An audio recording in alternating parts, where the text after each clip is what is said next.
Good evening, everyone. Warm welcome to you all on the sixth day of 6 days Executive Development Program.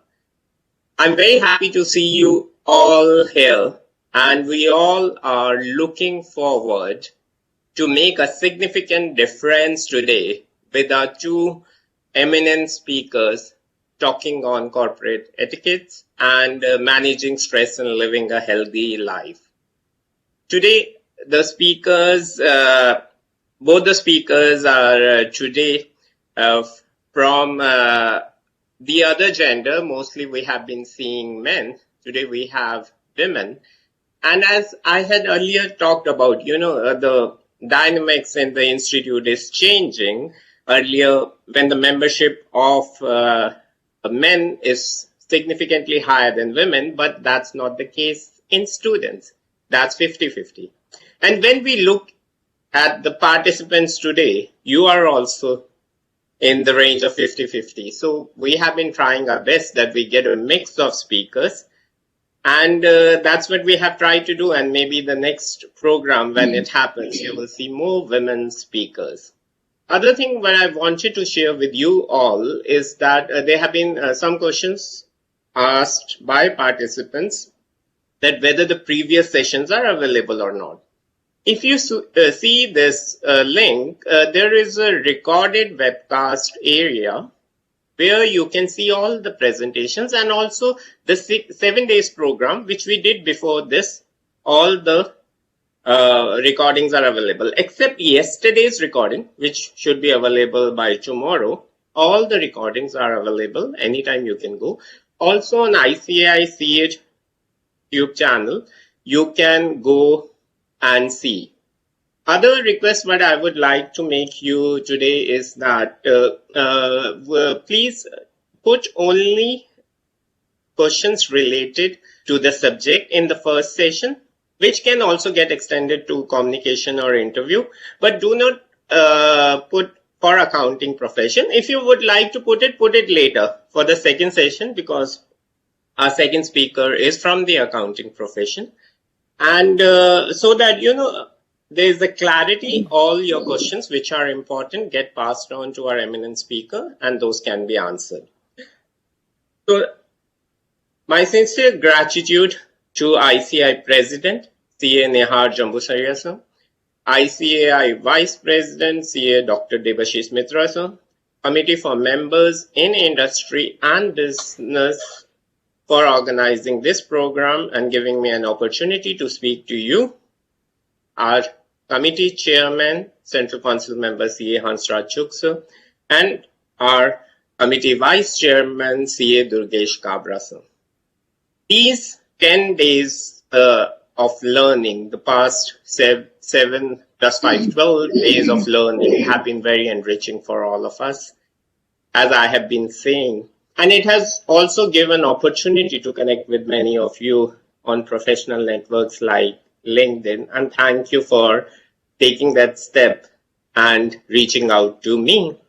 And I wish you very best in your career. And allow me to welcome our first speaker. And our first speaker today is Miss Preeti Singhal, who has over 2 decades of experience in imparting hard skills at Jesus and Mary College, Delhi University, and soft skills to a diverse portfolio of premier educational institutes like IIT Delhi, Institute of Chartered Accountants of India, Institute of Company Secretaries of India, Symbiosis Pune, USA Institute of Management, to name a few. Her schooling at Modern Barakhamba, graduation at Sri Ram College of Commerce, and post-graduation at Delhi School of Economics instilled in her a desire to further pursue the world-renowned school in Washington, a global leader in etiquette and protocol service, to become a certified corporate etiquette and international protocol consultant. She is the owner director of a premier protocol school that imparts niche and certified training programs for individuals, institutes, and corporations customize to their requirements. So we are very lucky to have someone who has a very significant experience in the area where we have so many questions, and I'm sure this will be of great help to you all. And please help us welcome Miss Preeti Singhal with the big virtual round of applause. Preeti, Thank you so much. the stage is yours.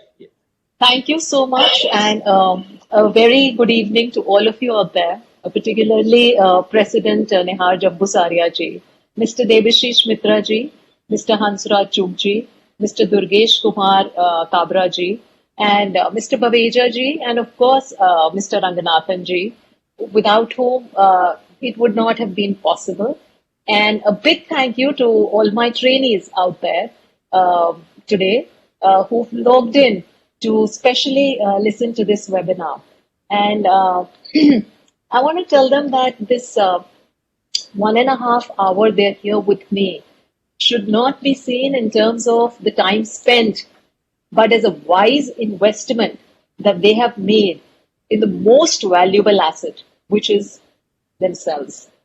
And I say so because I read a very beautiful line, and with my years of distilled experience, I also totally believe in this, which goes, you are the CEO of your own brand. So if you upgrade yourself on soft skills, there are a lot of great things that you're going to learn in today's seminar. And I promised them a very fun, interactive, a very dynamic, very activity-based, and more importantly, a very formula-based seminar, which they can easily remember a lot of things even after they log out of the webinar. That's number one.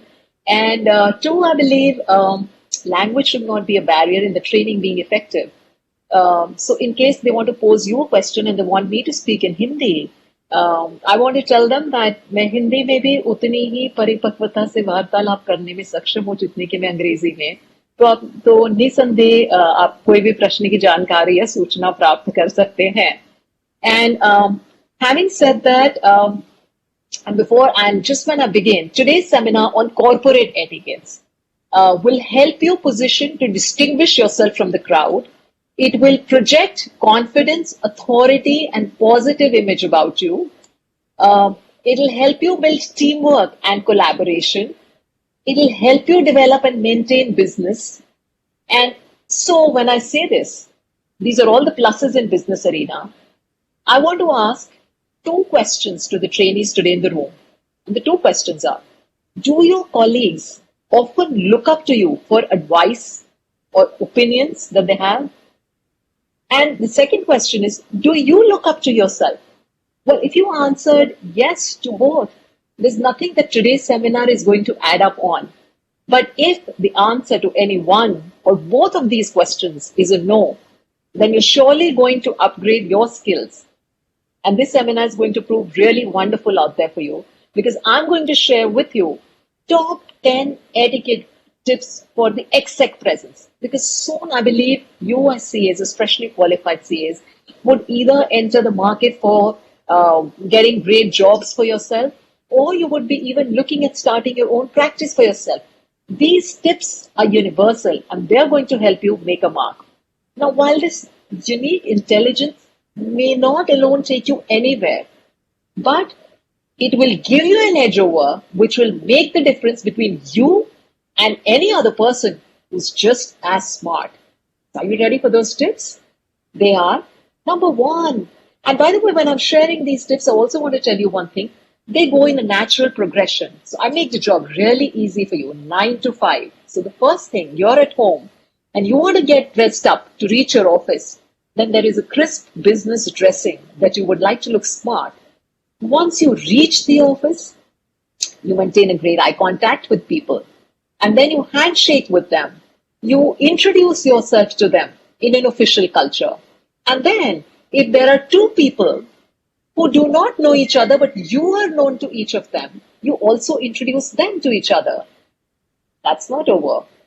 And while you introduce to each other, you casually make a small talk with people in the official cultures, which will help you improve your mingling proficiency with them. through this process might end, this process of small talk might end or culminate in you handing out or receiving business cards. And then comes 1 o'clock in the office. When you head for the office cafeteria, you handle difficult cutlery, difficult food item, you dine like a diplomat. And actually, there is something called as dining interviews that are happening today. Also, your official people, the seniors, could also send you out for entertaining some business clients sometime. Well, we got to be well versed with the cutleries out there. And well, a lot of trainers do talk to you about body language, but here we are also going to discuss about body posture. So you have a great body posture and you look alert and confident. And yes, a lot of times FAQs have been asked to me about civility or courtesy at the workplace, particularly when it involves their bosses or seniors. So I'm going to be discussing these top 10 tips with you here. Let's get started. The first, the whys of business dressing. Why should anyone dress up smartly? You're freshly qualified CAs. And I'll tell you one thing. Alison Lurie, in her Pulitzer Prize-winning book, The Language of Clothes, she said, much before you have spoken with somebody, you have already conversed with them in a much more mature, older, and universal language. And that is the language that, hello, I now know through your appearance, your taste, habit, attitudes, motivations. That means people have already formed an opinion about you by the way you appear, by the way you just entered the room, by the way of your clothing. So, what are the whys? First, why should you dress up well? Body language experts like us will tell you, please do not judge a book by its cover, right? But let's all admit it, we all judge a book by its cover. Sadly, but true. And also secondly, since clothes cover most part of your bodies, they create great first impressions. And therefore, the first point creates impact for personal branding. I mean, I also wonder, when companies spend millions of dollars and rupees sometimes on the packaging and branding of their products, why should not they be spending, or why should the employees not be spending on their clothes and their images? Okay, when they know they're directly going to be dealing with clients? I see no reason why. Secondly, the biochemistry behind the clothing. That is why you should be dressing up well. I mean, just pick up a casual pair of boxers and see how lackadaisical, lazy, non-alert we are sometimes. And the second thing, you dress up suave and sophisticated, you behave very refined. So there's this biochemistry behind the clothing as well. After coming to the whys of business dressing, let's move on to the hows of business dressing. Once we know that as fresh CAs, it's important for us to dress up well, then the next important question is, how do we learn how to dress up well? Because don't you think you have an important interview to crack? Don't you think there'll be an important business meeting that you have someday? Don't you think that people are judging a book by its cover? Yeah, all of that. So let's see. How? How do we learn? Number one, keen observation. So it is so important that sometimes we really don't know how to dress up. Just look at the top brass in your office.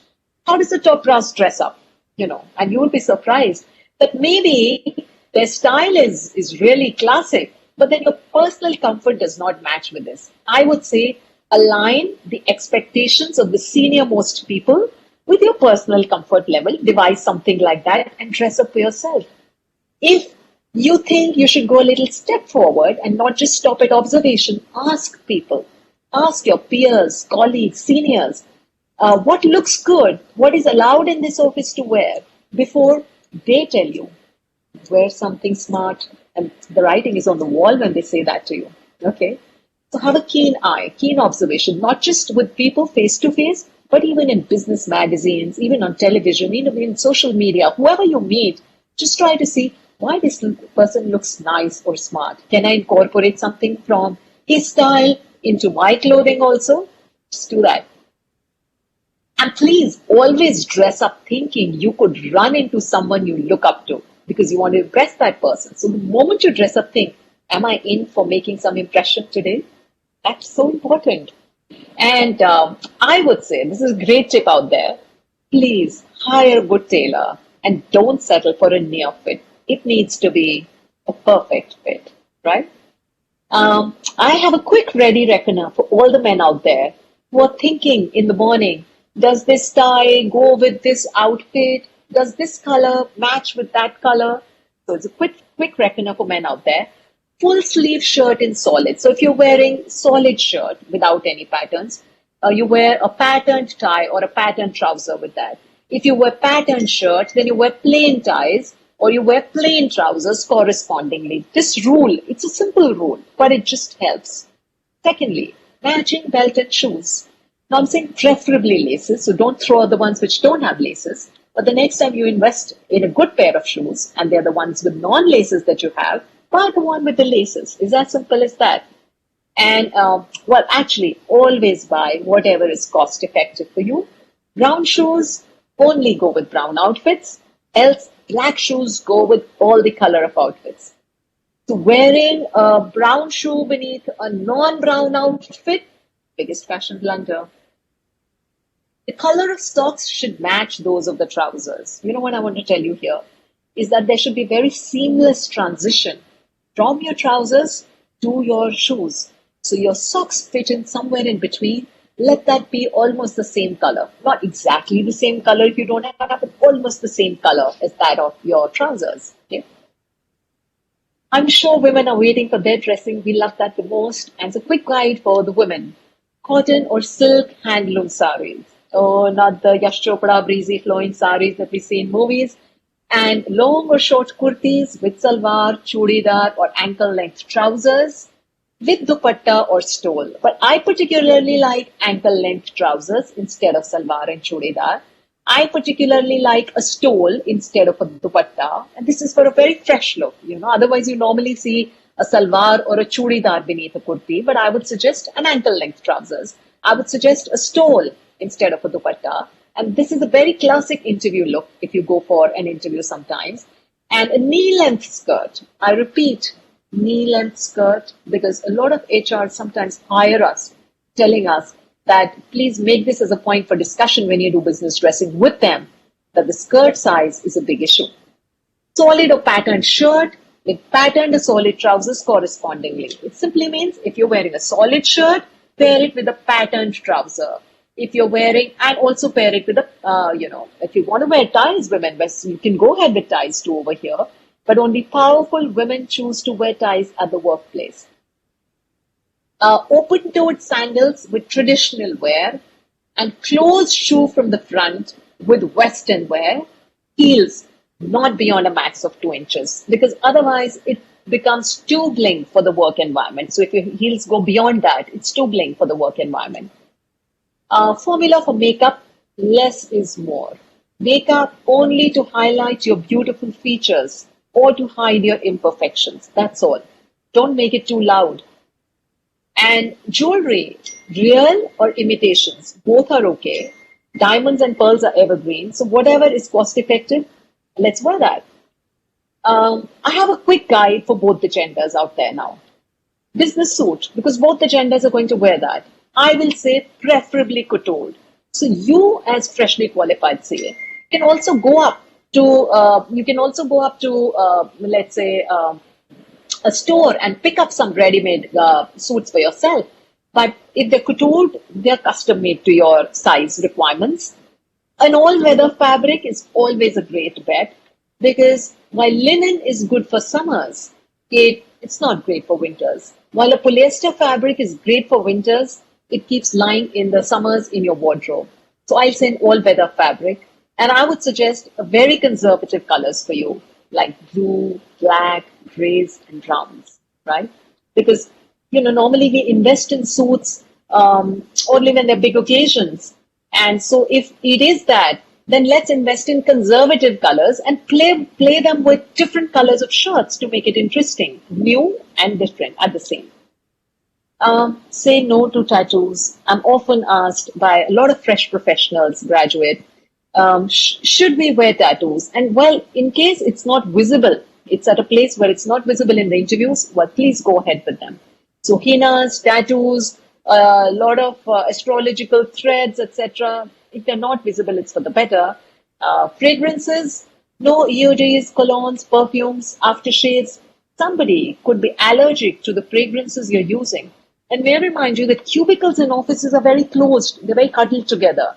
Somebody could be thrown into severe allergic reactions, a migraine, an asthma, sneezing, just because of the fragrance that you're using, right? And I would suggest a small to medium dial watch with any strap uh, that goes with this in business dressing. And eyeglasses. A lot of professionals I come across when I was giving regular seminars would wear eyeglasses. So round eyeglasses for angular faces, and if you have a very round face already, then wear angular glasses. So just team it up so that it complements your face shape better. Not that you should trash the ones that you're having right now, but anytime your optician wants you to change your glasses, it's a great idea. And a lot of times when you go for interviews and you have those colored streaks in the side of your glasses, then avoid it. It looks less professional to wear the ones with the colored streaks than the ones which are regular planes, etc. Before I move on to my next etiquette tip, since I said it's a formula-based seminar, the first important thing I've done with you is business dressing. And I want to tell you here is the important formula to remember whenever you dress up for business. That is, please dress up a notch better than your clients. Clients want to do with you, a business with you, work with you, when they feel that here is somebody who's a little here on business dressing, right? So it's a very crisp session that I'm giving. These are global trainings which are accepted worldwide. So just try doing that and you will definitely make great first impressions for yourself. Do I have some questions on business dressing before I move on to my next topic of eye contact? Yeah. Preeti, actually, now we are in a virtual world and and we may remain in this virtual world for maybe another 6 months, 1 year, we do not know. So they have a question regarding when you are sharing the tips, then slightly if you can share on the virtual world also, maybe in addressing and slightly touch upon that. Anyways, we are not making this learning for a short period, but yeah, to meet their immediate need. Yeah, that's it. Okay, yeah, that's a great question, and it's a very need of the hour basis virtual world. And having said that, I would also say hybrid model is something that we've been hearing of as very closely related to a lot of corporate sector people around. The buzz that is going on is that sooner or later there'll be a hybrid model which will come up, which means yes, there'll be few kind of people and few roles which would be working on a virtual medium, and there'll be people who will be going out actually to the workplace, depending upon the severity of the pandemic that we are facing. More important thing is, if you want to make a great mark for yourself, always treat virtual medium as if it were a real medium. So if you like the biochemistry I said, if you would dress up casually thinking nobody can see you, you know who can see you? You yourself. And your confidence levels actually soar up or go down depending upon how you're feeling at that point in time. A lot of people, even actually much before we had gone into the virtual mode, we always had, even before the pandemic, we had interview sessions on Skype. We had interview sessions on, various other mediums, and there were teleconferencings and other mediums wherein you were still over the virtual media and talking to people. And I always tell people, take it as seriously and think like it's a face-to-face interview. So please dress up to your best when it comes to virtual.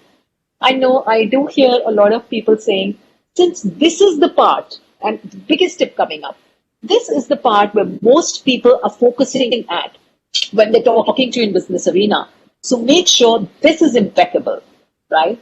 And never go wrong with that. Work on your, maybe, virtual medium, you can work more on your trousers and other things which are seen here rather than maybe your trousers, maybe more on your shirt. And I also feel that the background that you have, especially since I'm just not taking it to the business dressing now, since I've gone into the virtual medium, it's a very open-ended question. And I would say a lot of people who go for interview want to highlight, because their resume carries their academic qualifications, it carries their work experience, but it does not carry their hobbies in a great way. There are participants who choose a background painting because they've made that painting and it's really beautiful. And they want it to be also a topic of discussion. So they would have that in the background. A lot of people would have books or a library or a shelf case at the background. And that is primarily because they feel that it will showcase them that they are great readers or avid readers. And that is only when that is true, because then there can be questions on the kind of books or the subjects, etc. So let's not try to be manipulative when we are on the virtual media. Trying to be as real and sticking our guns should be great. Any other questions? That was a great question, by the way. Yes, and Preeti, we didn't got much comments for your first question. We got only around 10. And the response is like 50-50, where five have said yes for both. And other 5 have said no for one of the options. Mostly for the second option, they have said no. Yeah. Right. Okay, great. So you want me to comment further on this? No, that's fine if you want to, but that's the response we got. That's it. That's what I wanted to share with you. Yeah, perfect. Actually, there are a lot of participants, and to each his own how they think, and so that's absolutely okay with me. Any other questions before I move on to the next topic? No, not yet. No other question is there, right? All right. Moving on to the next, eye contact. It's said that the eyes are more exact witnesses than the ears. And I want to ask you a question. Do you think this is important? Yes. Because when we're talking about business dressing, it's a very cultural thing. Cultures vary when they come to business dressing. It's a very cultural oriented thing when we come to handshake. But eye contact universally is appreciated by the entire world. Now, the important thing is about eye contact is, have you ever evaluated and judged your eye contact? How people are judging you by the way you make eye contact with people? And when I'm talking about people, I'm talking about bosses, I'm talking about seniors, I'm talking about colleagues, I'm talking about interview panel, I'm talking about parents, all the people who sometimes might seem senior to us, and sometimes we beg to differ with them, right? So I would like to say, please work on your eye contact skills also. It's so important. And let's hear from you. What do you have to say about eye contact? Why eye contact? What do you feel? I mean, just think about it. Why do you think you should be maintaining an eye contact? If a trainer makes a great eye contact in the audience, with the audience, he or she feels connected. Taking a little further, if you're a speaker, you maintain eye contact with people, you come across as confident. If you're a listener, you maintain great eye contact with people, then you are speaking to somebody and you're telling them, look, I'm listening to you, I'm attentive, I'm interested in you. So whether it's speaking or it's listening, and these are just the two things which are involved in a conversation or a communication, both either you can be speaking or you can be listening, right? So at both the times, eye contact is truly essential. But a major factor which is missing with people in the interview rooms, I've seen when I'm on the panel sometimes, looking up on the walls and the floors and the ceilings, not having a great eye contact with the panelists. When they're with the bosses and they have a fresh perspective, not having an eye contact. When they're with the parents and they want to see, let them see their viewpoint, not having an eye contact. So the important thing is to understand how much is too much. If the eye contact is too less, just look at the adjectives carefully. You come across as hiding something, being manipulative, fraudulent, shifting, all of that. Lying. People feel you're lying. And if it's too much, imagine what the other person feels. Microscoped, examined, interrogated, so to say. So if in business arenas, and listen to that very carefully, if in business arenas, you get the feedback that you are negative or critical, and you don't mean to do that, seasoned soft skill trainers like us will tell you, please check your eye contact. Do you think how important that is? So then finally, how much should you be shaking hands? Or should you have an eye contact? Sorry, how much of that? The formula here for the second thing. You remember the formula for the first one for business dressing? Dress up a notch better than clients. The formula here for eye contact, eyeball to eyeball communication, which means 40 to 60% of the times. That's it. And when I say this, I mean just hold your gaze, 3 to 5 seconds steady gaze with one person as if you're having a mini conversation with that person. Then sweep your eyes onto the next person and hold a mini conversation with that person. And I do understand it's so easy to say, but when you are, let's say, in an interview, and I give you this advice, I know it's difficult, but it's not impossible. You have to look at one interviewer on the panel for a few seconds and talk to him, and then look at others. Even if the others did not ask you a question, one interviewer can ask you a question at one point in time. But the problem with the interview is he has to maintain an eye contact with all of them at the same time. That's very important. And so I would advise that since it seems difficult, you can start it at home. You have your grandparents at home, you have your parents, you have your siblings, and it's you.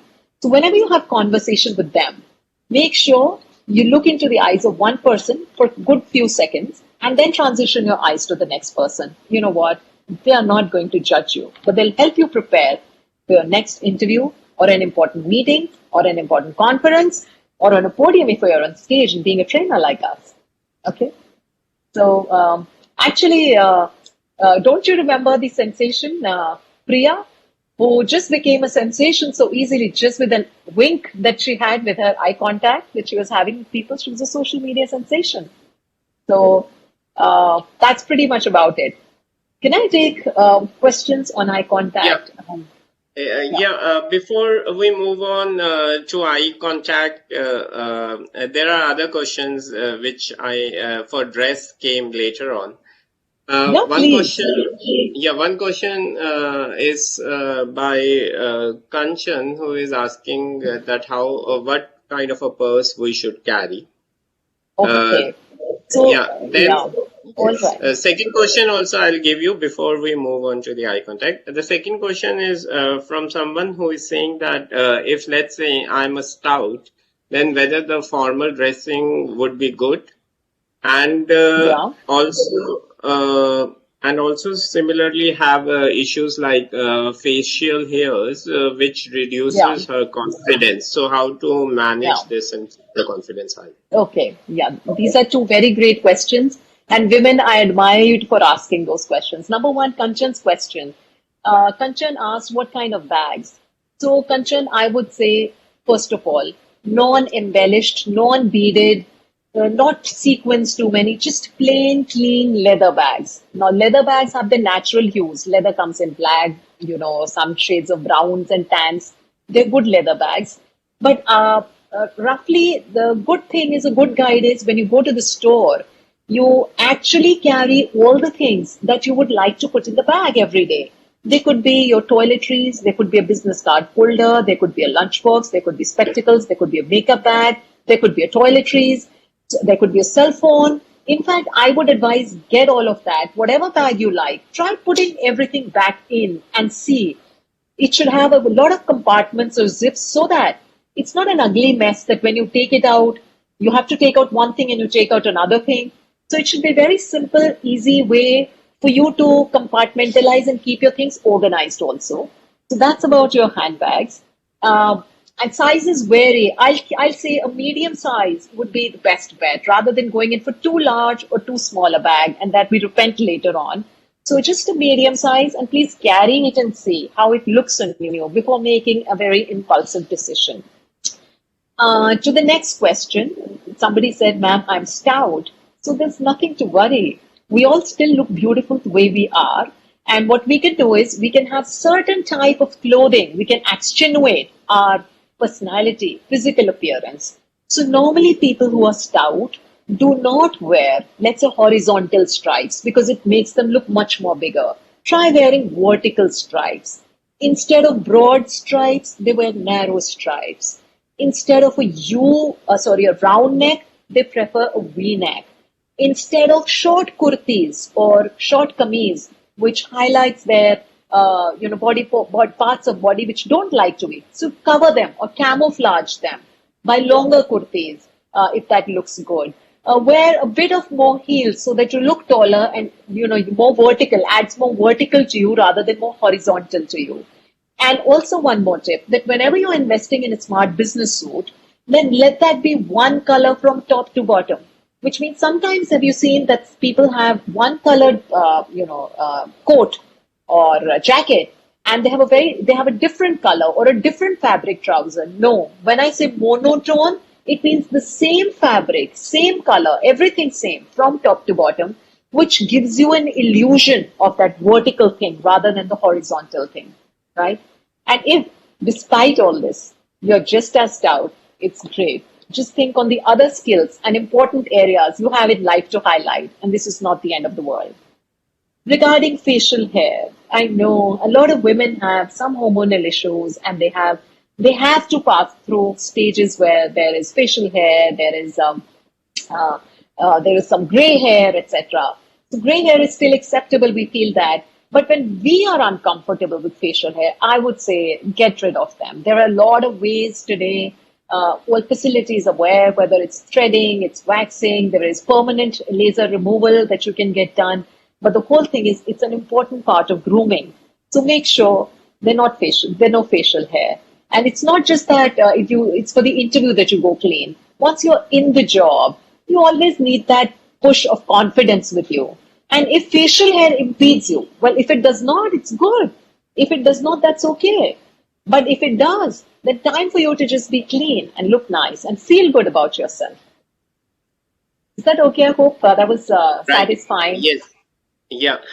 So on eye contact, we have one question which is regarding virtual word. I know. And the second thing is a suggestion being asked for a book on body language.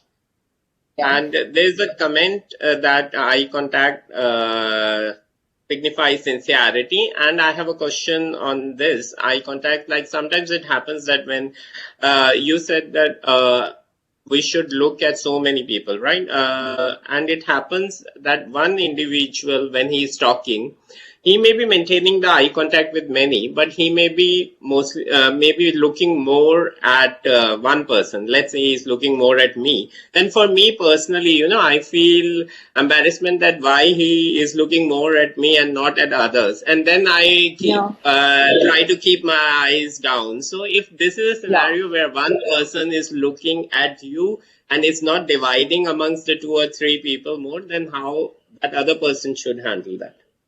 Exactly. You just put my training so much into perspective, because when I said that too much of an eye contact, how much is too much? Because not many people know the correct way of eye contact, because there were times I told people in the, while I was training them, please maintain eye contact with people in the interview room. And then he came back and said that, ma'am, I was told that I was just staring at them. So herein lies the difference between eye contact and staring. And I'm sure you do not need as much help as the other person who looked at you continuously for a long time. Time for you to send me for a training session there, because you were fine. You were good. But the only thing is we feel uncomfortable and microscoped, examined, interrogated when somebody looks at us. But I will say that instead of you downcasting your eyes, in fact, don't maintain eye contact with that person and shift your eye contact to some other person, because shifting eye contact is also a way to tell the other person, I'm not interested in you. So if he was looking at you, he would possibly not look at you then like that. That's the only way. And a lot of women, in fact, this question was coming from you, Mr. Prabdeep Babeja ji, but a lot of women have asked me this, and that is a very important question. And thanks for reminding this question. They say, we feel uncomfortable when, even if it's a corporate setting and some man, even if he does not have malified intention, but probably is not soft skills trained and is looking at us, and we feel uncomfortable. So at that point in time, initially I would suggest them the same thing that I've suggested you, that please look somewhere else. But if you find the same person looking at you, my next suggestion is to look back at the same person and look back for a long time, so that he puts his eyes down and you're good to go then. Was that satisfying to you, Mr. Babeja? Yes. Okay. So other thing, virtual word question. Yes. Right, I'll come back to this. See, if we compare the two worlds, real and virtual world, nothing can match the real world. Do you think, for example, I mean, just think of it, being on a visual medium where I can see everybody face to face. When I do email trainings, for example, I also say, why do you write a mail when the other person is on the next door? You can just go up and see him and talk to him. And the next Right. thing I say, if you say he's not in the next room, then I say, please pick up a phone and speak with him. Is a lot better than writing an email back and forth to each other and wasting each other's times. So the next best after visual becomes an audio. And after the audio, it's like word of social media that we have, or through technology, that when we, an audio visual completely is missing, I say, okay, then fine, write an email. That's one thing. But frankly, nothing can substitute a face-to-face interaction. Nothing can substitute a physical seminar that I had with you all. I mean, just look at my plight. I'm trying to maintain a great eye contact with the only person I see today on screen here, with due respect, is Prabdeep Singh Baveja ji out there. But if it was a seminar, and the same quality seminar that I give out to people, there would be many people, and yes, I would be maintaining that eyeball to eyeball connection. And yes, my sincerity, like somebody wrote in the feedback, which you just told me, that would have shown through. The trust factor would have shown through because of that eye contact. Now, that eye contact is missing because you would not know where I'm looking. And actually, it's worked wonders for few people. There are people who've told me that there are trainers who've told me that they have something by their side, the notes, the things that they can see. That's not bad. Even if it was a seminar where you were physically present, yes, you could utilize your notes because it does not throw you in a trigger position. But if you're referring all the time your notes to your visual aids, then that's what you're talking to. But we want to talk to the live people. Unfortunately, there is no way great eye contact can be maintained on the virtual media. Unfortunately, I cannot know my feedbacks. Unfortunately, I cannot know my chats. Unfortunately, there are a lot of things that the audience participation, my connection with them all has gone with this. But is a lot better for people's convenience, comfort, and yes, and also professionalism, because you can be at two places at the same time. I mean, I could have done a training, not go fly all the way to Mumbai and done it here. So everything comes with a package. Try your level best to make an eye contact, thinking you all are there. I'm doing just that so that I come across as very credible to you all. So just do your bit thinking it's a real medium. You're good to go, right? And somebody had also asked a question on body language books. Well, there are many out there, but I have a great suggestion. Books are a viewpoint of one person, and they might be good, right? But there is a better medium, or the bigger medium, a medium which is cost effective, and that is called Google Namo Nama. So if you go on Google, you're not limited to one author, and you have an access, a plethora of access to so many great books. All you need to do is to go into Google and just type great books on body language, or I suggest top 3 books. Why do you not need to read great books? Just read top 3. Just like I say, I'm going to give you top 10 etiquette tips, and I don't make it open-ended because I want to say, hey, what are those top 10 things I know and my life falls in place? I just give you those top 10, though there are many in corporate culture. So just Google top 3 books on business body language. And when I am, I am actually thinking of penning down a book myself. So when I do that, I'll leave the link with our dear coordinator, Prabdeep Singh Baveja ji, so he can let you know on the body language part too. Right. Yeah.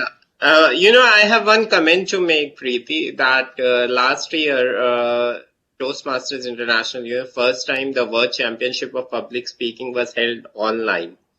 And there, mostly when a speaker is competing, he will be standing, so it will be far off. So those speakers also were not able to see the audience because the contest was recorded and then it was telecasted, and then results were announced in half an hour. So most of the speakers, had peeped into the camera. If they are standing far off, they had worked. And when I see you today, there's a first speaker, I think on the 13th day, where I see that it's not laid back. but is in front and into the camera and seeing that you get the best medium to connect. So that's what I want. Thank you so much out there for this feedback. And that's, should I tell you, this is a deliberate strategy because I was missing that out with people. So I thought if I come a little forward, I'll feel that connection. And so thank you so much for noticing it. However, Yes, great. It was a strategy in place, by the way. Just like I train people for video conferencings and interviews. Yes, this is my strategy for having a great connect with all of you out there. Yeah, good. Yeah. Okay. Can I move forward or are there more questions I can take? No other question as of now. Yes. Okay. I'm sure you'd heard of eye contact. I'm sure you've heard of business dressing. But each time we're talking, we're delving it in detail. Like they say, life lies in small details. You do things little differently, things which are done on a daily basis, but you do them a little differently, and you see a visible, perceptible change in your personalities. Moving on to the third one, you've heard of handshakes. By the way, I'm doing handshakes. In COVID times, we say, don't shake hands, don't meet people, maintain social distancing. I know all that is true. So don't shake hands with people during these tough times. But I know we are all waiting for the pandemic to get over and for you to be shaking hands with people. अच्छा हस्त संपर्क स्थापित करना भी हमें सीखना है. That's so, वो कितना अनिवार्य है हमारे लिए आज के जीवन में. And I want to tell why it's important because each time I begin a topic, I want to tell you why it's important, and each time I finish the topic, I want to leave you with a rule. So you remember the rule for business dressing? Dress up a notch better than your client. You remember the rule for how much eye contact? Eyeball to eyeball connection, which means 40 to 60% of the time. Now I come to handshakes. Why are they important? Do you know what? I don't know whether you judge somebody by the way he just shook hands with you. But you know, he is surely judging you by the way you are shaking hands with him. And this he could be your interviewer. Whether you get the job depends upon how good you were in the body language. This he could be a senior. How well your performance appraisal or evaluation which goes on in office depends upon how you shake hands with him frequently. Because people judge other people's motivations, attitudes, feelings, all through a handshake. Are you surprised? Don't be, because when I'll tell you a few handshakes, I will tell you what each handshake depicts about the personality of that person who initiates such a handshake. For me, I feel, let's come to this question of whys, whats, and whens of handshake. Why handshake? Very clearly, when you shake hands, you create an impression of trust. See, imagine you're going to the office and you're shaking hands with everybody you meet. What happens then? Very clearly, you're telling people without speaking, hello, I'm approachable. Hello, I'm affable. You can reach out to me. And that is why handshake. And I feel it's an interaction intelligence. I call it interaction intelligence that is never misunderstood and does not require any explanation whatsoever. So that is why it's a why. It's so good that you should be shaking hands with people. And when I say you should be, I want to also derive a point home here is that the only way you make this nonverbal, it's a connection with people is by the way you touch them. And the only way you touch somebody in a corporate culture is a handshake. May I repeat the word only? The only touch admissible in a corporate sector is handshake. You know what I'm trying to tell you is we all are living in a very litigious world. Men out there, I'm speaking with you. So the only touch you are maintaining with somebody is only a handshake. Because as a woman who's also doing women's security issues that I do with people or participants, sexual harassment at the workplace, I want to derive home the point that just handshake is allowed, not anything else. Coming to what's of handshake. What happens when you extend your hand for a handshake? There are just two people involved in a handshake. One is the initiator and the other is called as a recipient. Whoever extends the hand first for a handshake has a clear advantage. He or she is being more direct. He or she is taking initiative and He is establishing control. Don't you think these are all three pluses in business arena? Who does not want control, confidence, authority? Here, by this point, I want to encourage all the women freshly qualified CA here in the room today. And I want to tell them, the more you extend your hand for a handshake to people in the official cultures, the more seriously you're taken, the more confident you appear, the more authoritative you appear. And you know what? It's a little secret which men have shared with me.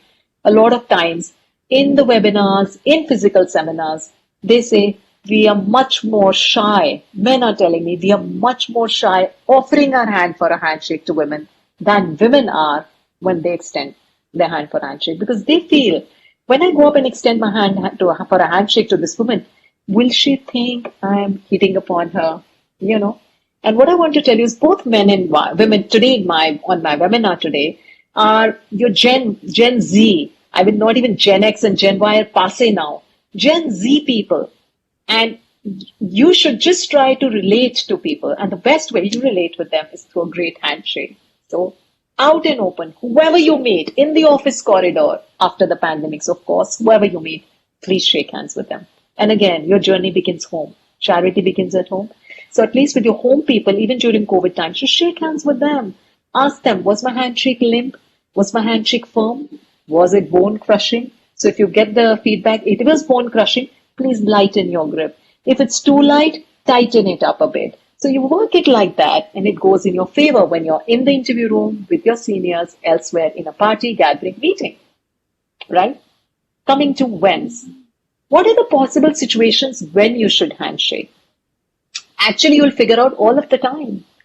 You enter a room, shake hands with people. You're exiting a room, shake hands with people.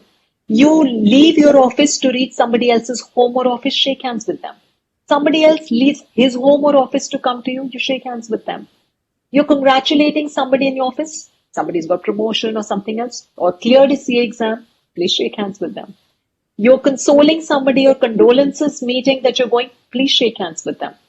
Somebody clinched a deal, please shake hands with them. Actually, just shaking hands throughout the day. So it was mandatory that each time you shake hands is good for you. You build up that confidence, the trust, that authoritative nature about you. So get out in the open, whether you're a man or a woman, shake hands and learn the art of great handshaking because yes, seniors are judging you, because yes, your interview panel is judging you by the way you're shaking hands with them. Okay. What about handshaking in a group? So you enter a crowded room and there are like loads of people there.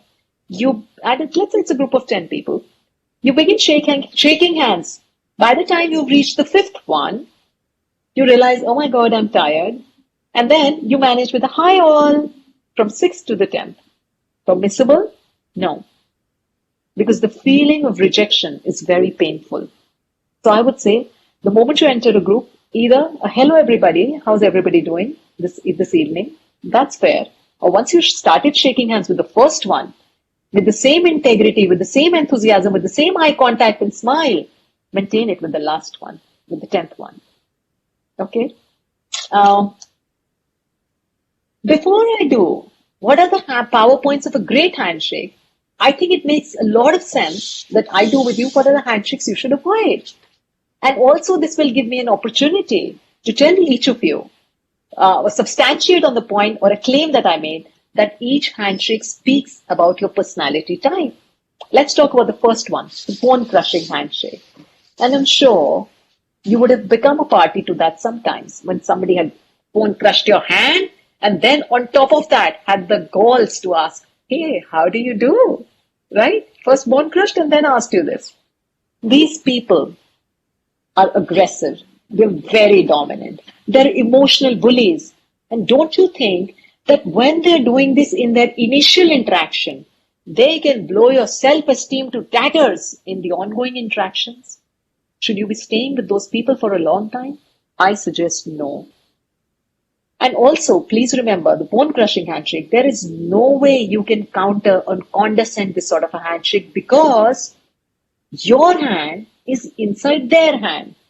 Their hands are outside. They are crushing you. The only way you can possibly do that is Let's say when you're leaving the party, this time you shake hands and you do that. And what would that become? That would be like a tit for tat. And as an etiquette trainer, I will say, please choose your path carefully. You have two options. That's entirely up to you. It's my viewpoint. You may not agree with me. One is a tit for tat, jaise ko taisa. And the other is, which says, jo toko kaata buhe, tahi boe tu phool, tako phool ko phool hai, vako hai tirsool. So people who are not good with you, they treat you badly, you treat them nicely, and they will start treating you nicely as well. So depending upon what philosophy you choose in life, but yes, bone crushers do signify the more dominant and aggressive part. So avoid doing a bone crushing in the interview room or outside with your seniors. The next thing, the glove or the politicians or the minister's handshake. I will take you to a time when Hillary Clinton, before running the US presidential elections, was in town in New Delhi. And at that time, Congress was in power. She and Sonia Gandhi had an exchange of hands. Not the two ladies whose picture was put up in the Times of India alone, but their handshakes was put up in big red circles in the newspaper for all of us to see. Because the moment Hillary placed her second palm onto Sonia Gandhi's single hand, a single palm, Sonia placed her second palm also on Hillary. 4 hands, making one handshake ever between two women of very high political echelons. And so we say, wow, what does this handshake depict? Too warm, too friendly. So what's bad about it? It's great, isn't it? No. Do you find too warm and friendly people in a corporate culture? They can actually misjudge you. Your strength could be seen as a weakness. And so we suggest leave it to the politicians and the ministers. And that is why this name. And in a corporate sector, please avoid this handshake. Okay, just one hand to another hand. And the third thing is a fingertip holder or a queen's handshake. What does this handshake depict now? Disinterested, inconfident, nervous, shy. Why? I'll tell you. When you took fingers, you took it because you were standing too far apart. And because you were standing, why were you standing too far apart? Maybe because you weren't confident, nervous, shy. So had you been confident, you would have taken just one more step that was required for you, and then you would have been able to take the entire hand for a handshake. So don't make your handshake in a hurry, because sometimes in a hurry we take only the fingertips. But you know what? The other person does not see it as hurried. He sees it as your inconfidence, insecurity, shying, nervousness, anxiety. Certainly a no-no for the interview room. Best left to the royal family and the queen to take only the fingers. Okay?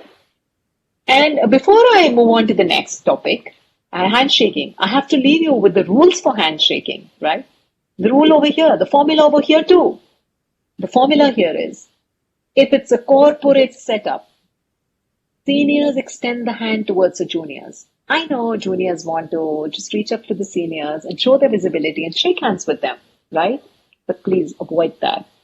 Avoid that. So the handshake should come from senior to junior, because the senior might feel, there's a reason, senior might feel, oh my God, he has a self-esteem at place. I don't want to shake hand with this junior, right? And similarly, if it's a social setup, let the handshake come from women to men. Just because I'm in a seminar today and I've trained you on handshaking skills, I'm talking to men in the room. Next time you see a pretty lady standing in the corner and you want a handshake with her and you go up and say, hello, how you doing? And she might say, namaste, I'm doing fine. So I don't want to embarrass you. And I want to tell you that in social situations, let the handshake therefore come from women to men. In which case, men, you can take only the fingertips. The only situation where a fingertip handshake is allowed is when in a social situation, a woman extends her hand for a handshake to the man, and then the man is not expected to grab her entire hand, but take only the fingers. Right? Corporate rule, it's never gender-based. Corporate rule is always seniority-based or hierarchy, and I'm glad it's not that.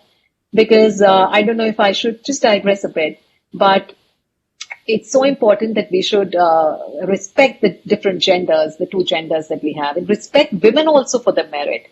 But basis my distilled experience, I've seen a lot of times it does happen. A woman with an equal merit is not given that much merit, as a man, let's say even with a lesser merit. So herein lies a difference. Women, please showcase your abilities and skills and yes, stand up for yourself and for your right. So corporate rule, senior to junior, social rule, women to men. Do we have questions on handshake? Yes, yes, we have 3 questions, but it seems that you have answered 2. The first question from Shrishti is it okay for girls to shake hand first? Yeah. So you would like to say anything? I believe that you have answered that, but if there's anything. I have. So Shrishti, yes, please reach out to all those men and extend your hand out there with a smile, with the confidence and the ease and tell them you're today's woman. Yeah. Then, next question is from Paras. He says that should there be a difference between handshakes with the same gender and that with opposite gender? I think, yeah, that also you have answered, I believe. Yeah, I don't think there should be any difference, Parth, because when you make women feel different from the others is when they do not like. But the fact is, the one thing which is common in all of us is that we all are different. So why get this difference in your head about how to shake hands with women? Because all the women can take that much pressure from you out there. You're not going to bone crush us, and we can take that much pressure, right? So please don't treat us differently. Right. We have next question from Shrishti. She has explained 2 situations. I will read out both the situations together. She said that there's a time when men firmly shake hand. Is it okay to tell them that it was firm professionally? As we might be there for a deal and the other person just communicated that they are very authoritative with that handshake. Then the extension is that once a bone crusher happened in her articleship at a client premises, and she is asking how we should deal with such situations where you can't even leave the table, yet you want to deal with it in a polite way to make the other person realize that please guide how we can deal with such situations. Yeah, I know. So my answer would be, etiquette is not about making yourself comfortable. Etiquette is about making the other person comfortable, right? So if we were bone crushed, and it's not our job to go up and train people that your handshake was too firm, your handshake was too bone crushing, leave it up to the trainers. Your job is when somebody does a bone crushing to you, and it was done to you, bone crushing handshake, and you did not like it. Now, the only thing is, should we say or should not we say? Do not say. And the worst thing you could have done is to say, ouch, you hurt me. Because bone crushers sometimes do it on purpose. And they have achieved their goals when you have shown that you were uncomfortable in this handshake. And like I told before, there is no way you can counteract this sort of a handshake other than extending your hand for a handshake to them the next time and bone crushing them so that they come to know what a bone crushing is all about. And again, I leave it to you. If you want to choose up this philosophy in life, that's entirely up to you. And if somebody was firm, there's a difference between firm and bone crushing. Firm is okay. So you should be able to take that much pressure. You should be able to also give that much pressure when you're shaking hands with people. Give the same firmness back to the other person. So you will, let's say, little limp or light with your handshake and somebody was firm. Then you realize this is a firm handshake. If it was not a bone crushing, it's okay. Can you increase your firmness immediately? So handshake is also about alertness. And talking about alertness, I also remember, which I want to highlight, there was a webinar and during the COVID times, but the gentleman on my forum, he mentions, one of the qualified CAs like you, mentions that before the COVID, he had an interview wherein the interviewer had extended the left hand for a handshake. We always do a right hand handshake. That's what we're training you. A right hand to a right hand. That's what we all do, right? Immediately, the interviewer extended the left hand for a handshake and he was confused. And he said, ma'am, I was thinking, should I tell her, ma'am, you've given me the wrong hand? Should I let her hand hanging in the midair, right? Should I give my right hand for her left hand? And the thing is, all these 3 things would have been wrong. And if I was a body language expert marking them on this, I would have given them a big 0. The important point is alertness. That's the point I want to highlight. Alertness means a right to a right makes a great handshake. And a left to a left makes a great handshake. So if somebody's checking you on your alertness in the interview room by giving left hand for a handshake to you, you also give yours left.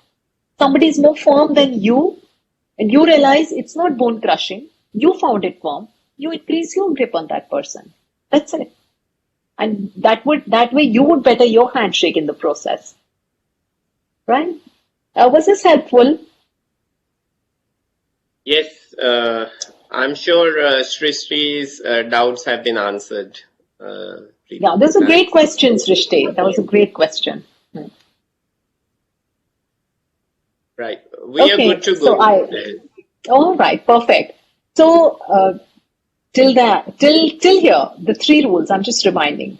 Business dressing, dress up a notch better than your clients. Eye contact, eyeball to eyeball connection. Handshaking skills in the corporate sector, from senior to junior, with gender no role playing at all completely. Social sector, women to men. Okay? Let's come to introducing yourself. The next thing.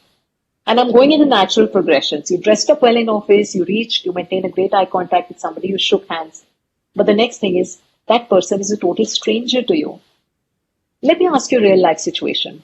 So you've gone with a friend or a colleague to a business meet or to an event or a party or a gathering, right?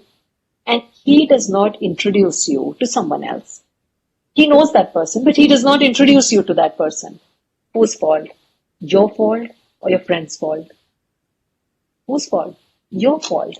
Because like I would want to highlight, it is your duty and not someone else's duty. Please remember this, to introduce yourself. The onus of your own introduction lies only on you, on no one else does this lie.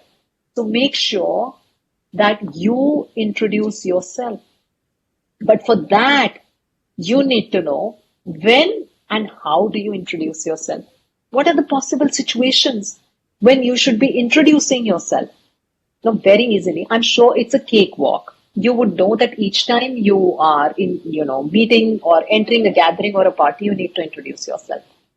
The important thing to also remember the special situations. When somebody who is introducing you forgets your name, you come up to his rescue rather than making him feel embarrassed. He immediately forgets and you extend your hand for a handshake and you say, I'm Srishti Goel. I in fact tell your full name as your introduction. When somebody remembers your name, but let's say forgets the company for which you're working, you please tell, I'm working for this company. Let's say he does not forget your company, he speaks a completely wrong name. Either your wrong name or wrong name for your company. Please correct it. It's very important that you have to correct it even on great platforms. I mean, I remember my husband was, he's a All India head of tax for RBS. And I particularly remember an event when he was on Z Cafe for giving up an interview on budget. And it was a panel discussion. And somebody had got his name incorrect, just the surname incorrect. And the next thing I see, there was a little ad on the TV screen. And then immediately she had got the name correct. So it's very important because the world is watching this. So people should get your name correct.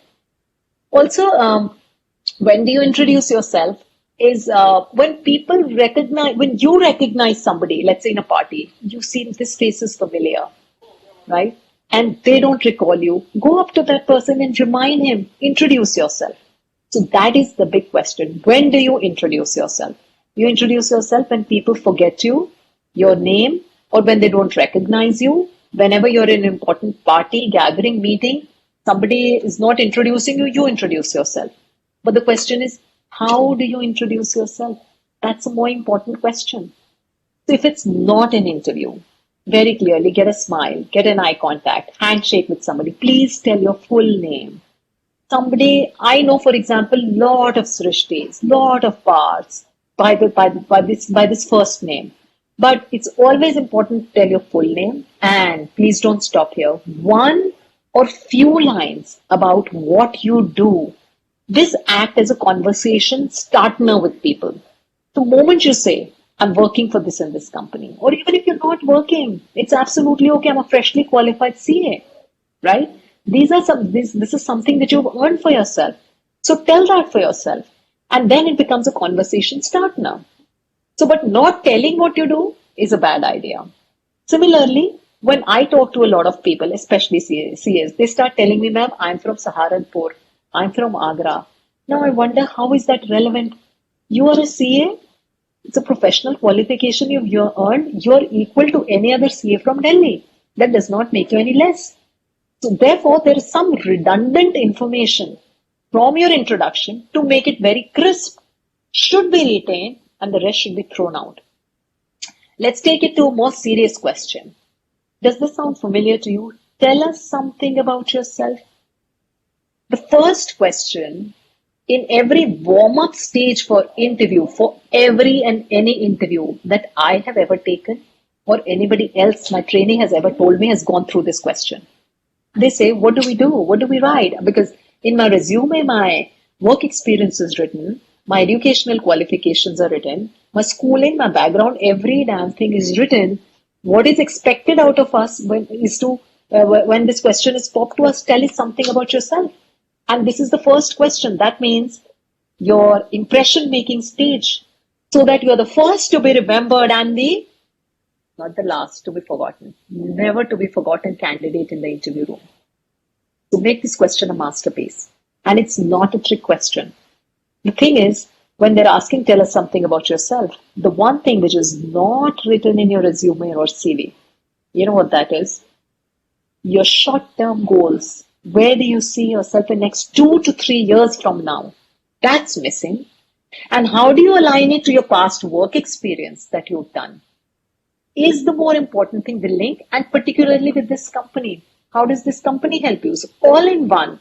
So if you can roll that up question very well by showing, I know about your company, I know about your mission, your philosophy, your history, your products. It's a great thing. And then you're also telling, these are my goals, and that's how you link together. That's a winning strategy to take the interview from where you want to take it, not where interviewers want to take it. And therefore, I say a lot of research should go into the company that you are wanting to get into, whatever you want to try into. Be on LinkedIn with those people if you want to be. You know, it's very easier said than done. So if you send an HR request, for example, to somebody random, you know, I'm sure it would not be accepted. But yes, if somebody is in your second or third connection, please do send out requests to such people on LinkedIn on this forum. See what the company stands for. Follow those companies. Read their websites. Read about them. Know more about them. Get some insider information. And yes, you will be able to crack this much better. So when you're asked something like this, do tell. As you would have seen my name in the resume already, my name is so-and-so. Tell with your full name. Now, here why this is important, even though it's written in the resume. The candidate just before you could be the person with the same name if it's done alphabetically, right? And we do not want that there should be any doubt or any mistake on the part of the interviewers to get your name wrong. So please mention, as you would have seen, and this disclaimer is important, because if you don't say this and you simply say, my name is so-and-so, I might be a good trainer, but I'm a bad panelist. And I'd say, I can see that in your resume, right? So just add these few disclaimers and you're good to go. That's about introducing yourself. I did not leave you with a rule here.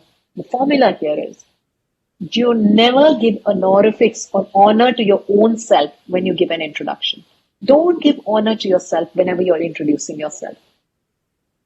Have you seen RSVP of the cards that the person has sent out an invite to? When you send out an invite and your names are written in RSVP, sorry, you never see a Mr., Mrs., Shriman, and Srimati. But you see it on the envelope to whom you're addressing it. To the other person whom you're inviting, yes, the names are written. You never give an honorific to yourself. The good news is CAs and doctors here in India are entitled to, and yes, they do it in a big way. They write C.A in front of their names. Doctors write a DNNR. Elsewhere in the world, in their written, spoken communication in email, even the signatures, they will write the full name. Beneath, they will write chartered accountants. Sriram Nene will say, my name is Sriram Nene and I practice medicine in the US. They will not say, I'm Dr. Sriram Nene. I'm CA so-and-so. Lucky, good for you. That just shows how strong our curriculum is. Right? So that's about introducing yourself. Moving on to introducing the other two people who do not know each other, but you know them.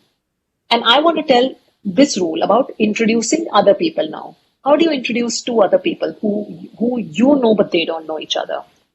The rule is greater authority receives the next one in precedence. Greater authority receives the lesser authority. Speak the name of the higher authority first.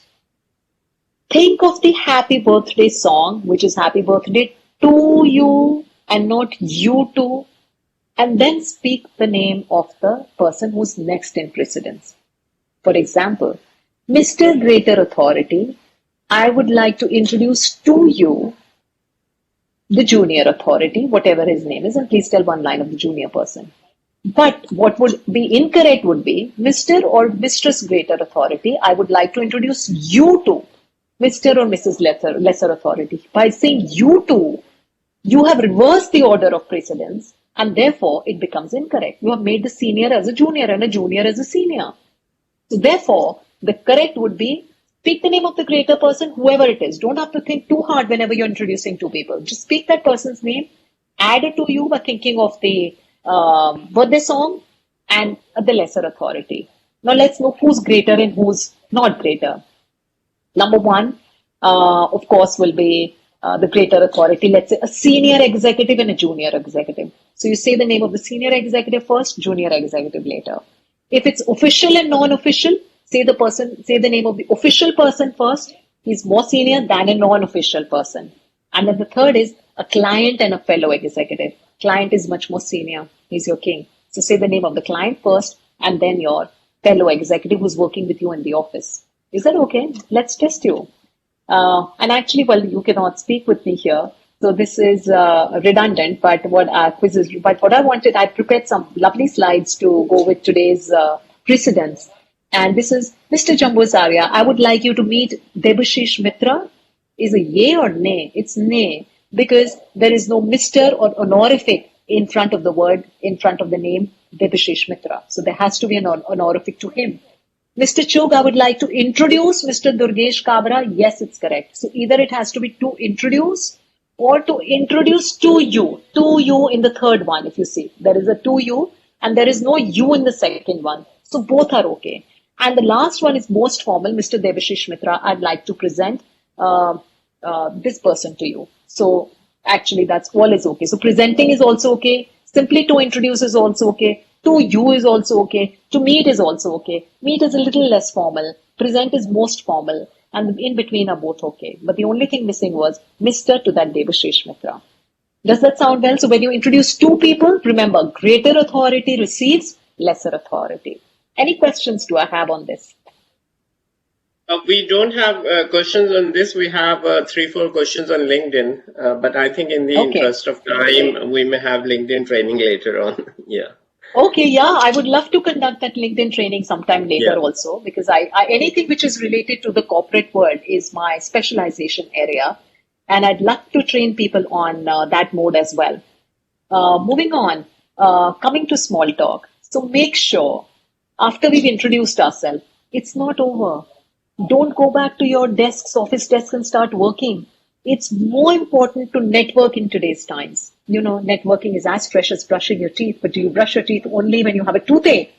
No, you start brushing much before. It's like a bank account where you first make the deposits, then you get the withdrawal. So I would say, please remove these barriers to small talk, lack of confidence, instill confidence in you. Please work on your communication skills so that you're able to make a great small talk. And I'm sure if there is lack of knowledge on how to talk and what to avoid in official conversations, I can give you a ready reckoner for that. Let's talk about what to avoid first in official conversations. Please never ask people personal questions at workplace. Never ask people the cost of things that they're carrying at the workplace. Never ask or make some controversial issues as a conversation, which would mean religion or politics, which would be a big thing. Never have mean gossip at workplace, and please do not discuss your diet or health habits. And for sure, what should you be talking or how should you be talking? Make sure, and these are important things, please be well informed. If you want to make small talk, network with different people, you're freshly qualified CA, make sure you're reading your newspapers every single day. You're watching your news channels. You have special apps in your phone. by virtue of which, in shorts, something that you can know and talk and what's happening in the world around you.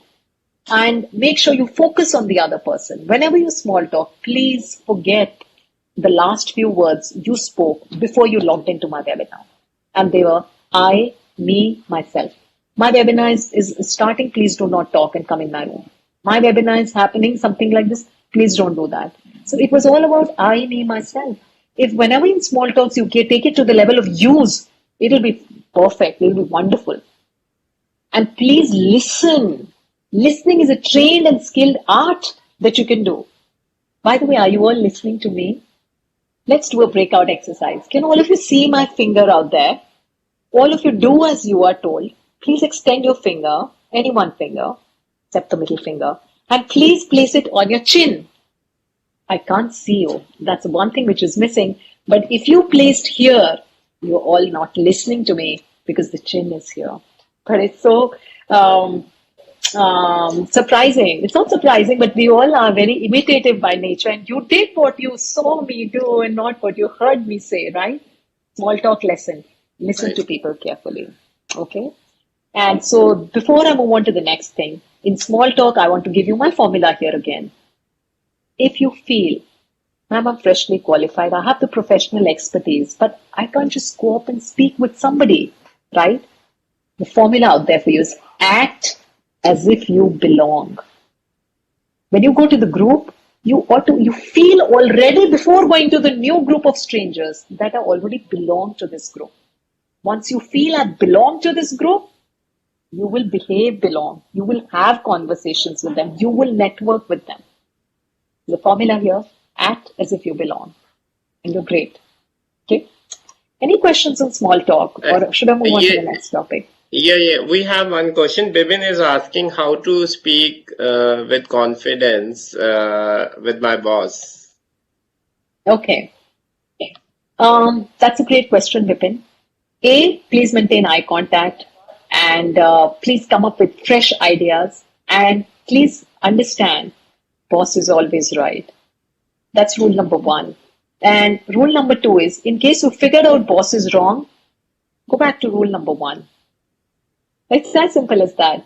Also, please try and take interest, like I said, focus on the other person. Just do a ready reckoner of what your boss likes. You know, what are his interests. And I'm not saying become a yes man, but it always helps to know what he or she likes and then take or steer the conversation in that direction.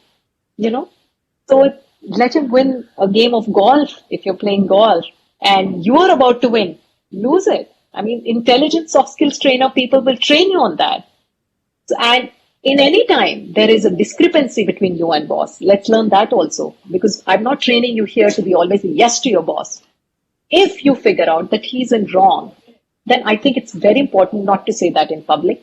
Just as you would not like to be told anything in public, you would like to go back to his room, seek a permission. I want to discuss something difficult with you, and then talk to him regarding that, right? And saying words like, I told you so, you are at mistake, right? You were wrong has never helped. You have to have less emotive and more problem-solving, collaborative approach with your bosses out there. And if you figured out during the conversation that you were at fault, then accepting your mistake with grace and giving an apology would be good, because you were expecting the same from him when you were telling him that he's wrong. So mostly leave the minor issues aside with the bosses. You know, you can have minor issues with each other sometimes, but with bosses you can leave that. So make yourself intelligent, good conversationalist with boss, figure out what he likes or does not. Facebook really helps. LinkedIn comments definitely helps you here again. What about your boss's likes and dislikes? Maintain great eye contact and just talk and don't have that inhibition. Okay, that's it, Vipin. Anything more on small talk? No, nothing. We can move. Okay, so all right, wonderful. And the next thing is, actually, coming back to small talk, you also close a conversation. So you talk with few people and then don't let the conversation be abrupt. So it was really nice meeting you, or here is my business card. And sometimes when you give the business card towards the end of the conversation, it takes me to this next point on business cards. So what are the protocol for receiving business card? A, take your time. Don't be in a hurry to put the card immediately in your pocket. I've seen very seasoned HRs whenever I'm in touch with them. I've looked at my card and said, hey Preeti, are P and S really important alphabets in your life? Because my image makeover school, Premier Protocol School, has P, P's and S. And my name Preeti Singhal is a P and an S. So make intelligent conversations after seeing somebody's business card, right? Take your time. Then place the card in the appropriate place. It could be front jacket pocket, inside jacket pocket, but never the rear of your trouser pocket, because you are telling somebody I've given you a back seat. That's not the place where you keep it. And please don't write on the card in the person's presence.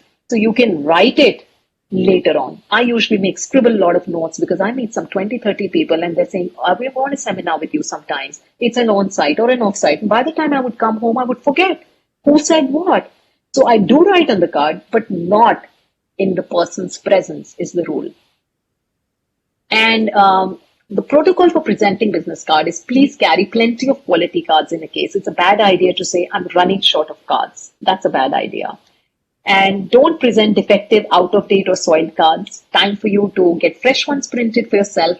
And always give print side facing the recipient. The person who receives the card should not have to turn it around to see that. Okay.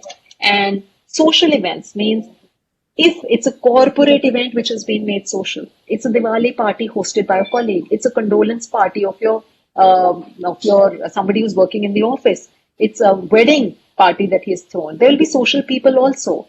Please do not exchange business cards in the presence of the host. That's the rule in such events. So you can share, but don't do that in person's presence. And it always makes sense that whenever you're visiting a company, you share business cards with each other, because the receptionist finds it very easy to be aware of your rank and not call you inside the room on a first come, first serve basis, but on the basis of your rank. What is the formula here for business cards?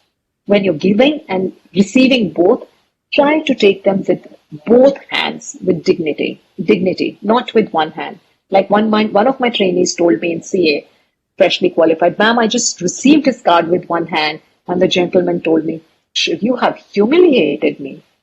So you see how the repercussions that you might face in today's business environment, they're huge. Do we have questions on business cards?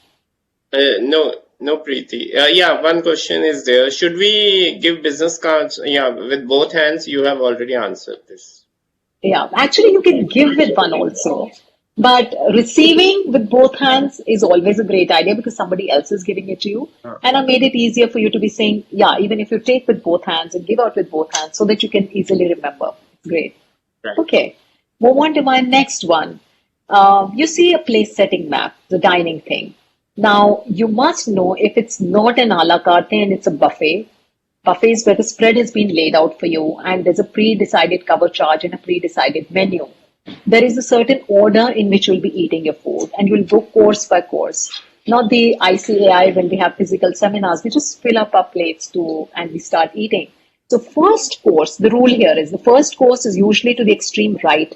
So if this cutlery or a soup spoon is kept to the extreme right, that becomes your first course. So eat your soup first. Yes, you heard me right. You eat your soup and you never drink your soup. The next cutlery or the next food item or the next course will be extreme left. It's a small cutlery called an all-purpose cutlery, and you utilize it for everything other than the main course and the dessert. So if you fruit, appetizer, salad, snacks, that's the second course. The third course is using this fork and this knife with the knife in your stronger hand, and I'm not using the word right hand because there could be left-handed people in my room. So a knife in your stronger hand and fork in your not so strong hand becomes your third course. And two cutleries on the top here are your dessert cutleries. So that's your fourth course. Your water glass is to your far right, if it's American or continental. And the small plate to the extreme left, which has a butter spreader and a cake of butter here, is for any soup sticks, breads, etc. that you get for yourself to eat or dine out with. So that's the setting for a four-course place setting here. Europeans will first have soup. Therefore, let's understand, just by the layout, we can make out how to go about it. You'll first have soup, followed by main course, because any big cutlery, the rule is the bigger cutlery on the table is always your main course cutlery. So here was my only fork and therefore my main course cutlery. Here is my bigger fork and this becomes my main course. And this is the corresponding knife here. Because this is the corresponding knife here, which is kept on the outside. So this becomes my main course cutlery. And this is my salad knife. And this is my salad fork and a salad knife. And that's about the continental dinner. Indians would have not the water glass to the right, but to the left, because you eat with your right hand and it becomes dirty. And also finger bowl service is mandatory in Indian and not in American and continental. So a lot of rules there in dining. And another thing that I want to tell about body language, like I said, please stand and sit tall. It's so important. And chin up, shoulders back, eye level glance always, and be respectful, alert, and attentive all the time in a corporate culture, and smile. By the way, if I just say a little game to you, statue, and if you just look at yourself, were you slouching or your back was straight? You will understand whether you were listening to the seminar also or not. We'll work up on our body languages. So the rule for body language, sit and stand tall all the time, and you will bless yourself. And just about to wind up, non-repetitive gestures. Please do not make non-repetitive gestures at all. They're very distracting to people, but do make gestures. You know what? This in Australia, something that we do here in India, this is great here, but in Australia it means buzz off. Cultures vary. This in Japan is money. In your country is wow. It's a big zero in France. Get your gestures correct. And courtesy at the workplace, please be civil at all times. It's very important for you to be civil. And lastly, I should not leave without telling you about the communication in times of pandemic. It's a little WhatsApp forward that I have, but I wish to, because we all are sailing in the same storm. What to say to somebody who's COVID positive? This is incorrect. I do a lot of communication seminars also, by the way. So to say somebody, kaise ho gaya? Let's say kaise ho. Don't worry and take the medicine prescribed by our family doctor. It's better to say, don't worry, take rest and medicines as prescribed. It's wrong to say things are bad. It's good to say things are going better. And it's wrong to say, I'm worried for you, but it's good to say, I'm there for you. And with this, I end up my 10 etiquette tips for you today. My email is preetijisinghal@gmail.com. And very recently, just came on social media because Corona gave me a chance to sit back and be on a media. Otherwise, my life was running around with institute houses and corporates alike. So I hope the session was informative, entertaining, practical, a little activity based. Your doubts were solved. For more queries, you can always reach out to me on. You can always reach out to me. Thank you so much. Yeah, can we take one question, Preeti? Because there are absolutely. 3 or 4 people. I believe that those who have asked this question are in practice. They have asked a question about business cards, that how much it should be full format. I believe it's quite a diverse topic because there can be a lot of innovation we can do with business cards. But if you can give some tips. Absolutely. You must understand that business card depicts your appropriate corporate image. And it's just like your resume. So if you give importance to your resume, actually your entire life is encapsulated on that 2x2 piece of paper. Imagine, just think of it. Because when somebody sees your business card, also gets to see everything about you, your position, your phone numbers, your websites, your email IDs, your residential address. You might choose to give your professional details alone in your resumes, but here you're delving in a little more. The quality of paper will really matter. You would have seen a little shiny papers, very flimsy papers. You can, just bend them somewhere. Those are the ones which I would say avoid. So it has to be very quality paper, thick paper. The printing should be very good and classic printing because people form opinions about that. The font size, it could be any font, but usually blacks and blues are acceptable. Red is for more creative industry. And the font size should be such that somebody who wears glasses should be able to read that even without his glasses on. I think these are some very important tips if you remember. You can have some great cards printed for yourself. And also the business card holder that you have. Make sure you get the ones with the plastic business cards holders from the firm. When you get 100 cards printed at a time, it's great to have them as a paperweight in your office. But when you will be going out for events, parties, etc., and you're thinking what next to buy for yourself on your birthdays or anniversaries sometimes, it's always good to invest in yourself. And I would say buy up a nice leather business card holder, buy up a aluminium business card holder, and it's cost effective for you to buy a silver business card holder, then why not? I mean, just investing in same kind of shirts, same color has never helped you.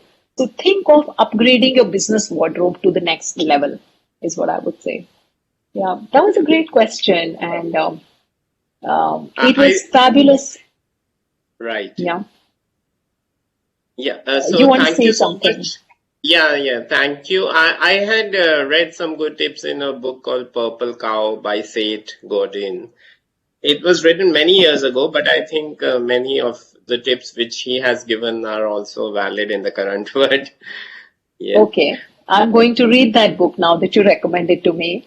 And thank you so much to all my trainees and to you, Prabdeep Singh, Bhavija Yes. ji. Thanks for just being there for coordinating everything. This was a very lively and interactive session that I had. All thanks to you. And once again, I'd like to thank all the authorities of ICAI, right from the presidents to the vice presidents to the CMIB president and vice president, etc., who gave me this opportunity to interact with all the young CA professionals. I wish I can sort out their queries more in case they write into me or are on this platform with me. Sure. It'll always be good for. And thank you once again. I'll call Mr. Ranganathan to propose a vote of thanks to you. He is here now after completing his another meeting. Good evening to you. I mentioned to you that I will not miss this session, but then the live session I had to miss because we were having another program today, which also my committee organized on Gita Yoga Meditation, which was very well received, over 15,000 people. And here also we have got 11,000. So, but then after the event is over, I'll go back and see your, definitely watch your, this session. That's perfect. But in the whole process, I missed attending you also. Because while you can see my video, I can't see you, Ranganathan ji. And, but any which ways, it's great to have finally heard you. Yeah. And I must say a big thanks because you've been a great coordinator ever since. It's not the destination alone. It's the whole journey that matters. And I'd like to seize this opportunity to thank both my great facilitators and coordinators who just made this seminar for me. I don't know about the trainees because the feedback is not with me. But for me, it was a very stupendous or a wonderful experience. And a great thanks to Hansraj Chugji, who thought I was worthy of this assignment here. Thank you so much. You really are worthy of it. And we are very grateful to you for your time and efforts, ma'am.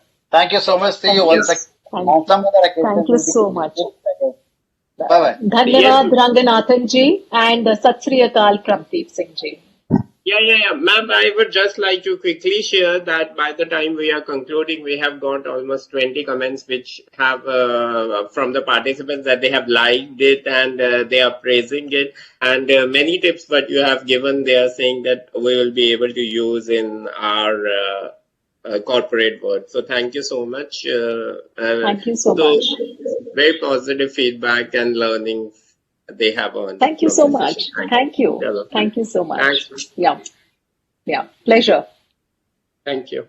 So we move on to Yes, thank you, ma'am. We move on to the second session now. Before we move on to the second session, but I would like to share with all of you that some of the queries which I see, will get resolved when you will go to any of the session from the last 7 days or from the 6 days. So therefore, remember that we have covered so many topics on the diverse fields, and also we will be looking at covering some of the doubts or queries you have been raising in similar programs organized in the future. And be assured that when the life is at initial stage, we have many doubts and we may get dejected at one place or the other, but we don't have to. We have to understand that the experiences in life are limitless, and everything will bring you a different learning experience. So therefore, please do not bog down your head with too many questions or too many doubts. One day in the session, I said that we should not hesitate to ask questions, but we should also understand that what kind of questions we are asking or how those questions can be answered. If we feel like for each and everything we have a question, then my personal belief is that we are may not in the right track. That we have so much of thoughts in our mind that we may be under stress, and that is the next topic, that how to overcome stress and live a healthy life. We have an expert out here who will share the experiences and how to manage the stress. And I'm sure if there is anything what is affecting us, and if we have many doubts, for me also personally, when I was in the first 5 months of a job in India, that point of time, every month I used to look for an interview. Okay, fine, because what I felt that I didn't found a good first job. So therefore I need to look into that.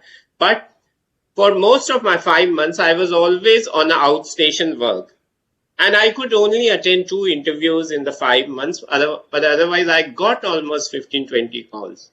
And when I was studying, I had thought that, okay, if I'm not able to be a successful individual in India, then I will look at Dubai. How did I think about it when I was studying in 2000 when there was no internet?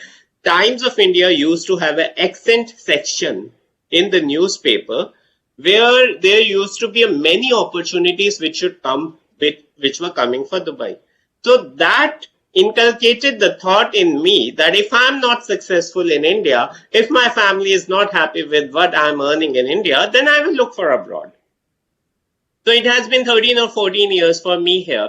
For our life, there may be good experiences, bad experiences, there will be ups, there will be downs, there will be delay.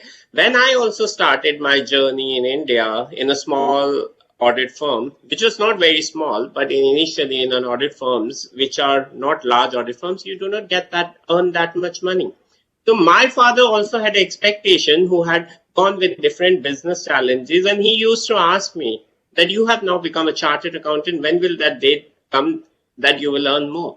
And it just took me 5 months to get that job, which I told you how I got it, and move and make a difference in the life of my family, right? So therefore, the time may not be right for us today, or it may be difficult, but it will not remain difficult tomorrow. The things may change. So therefore, and I'm again repeating that, the way I'm seeing your questions, I feel like we are very hesitant to put the things on Google. Miss Preeti in the last session said that we have Google now.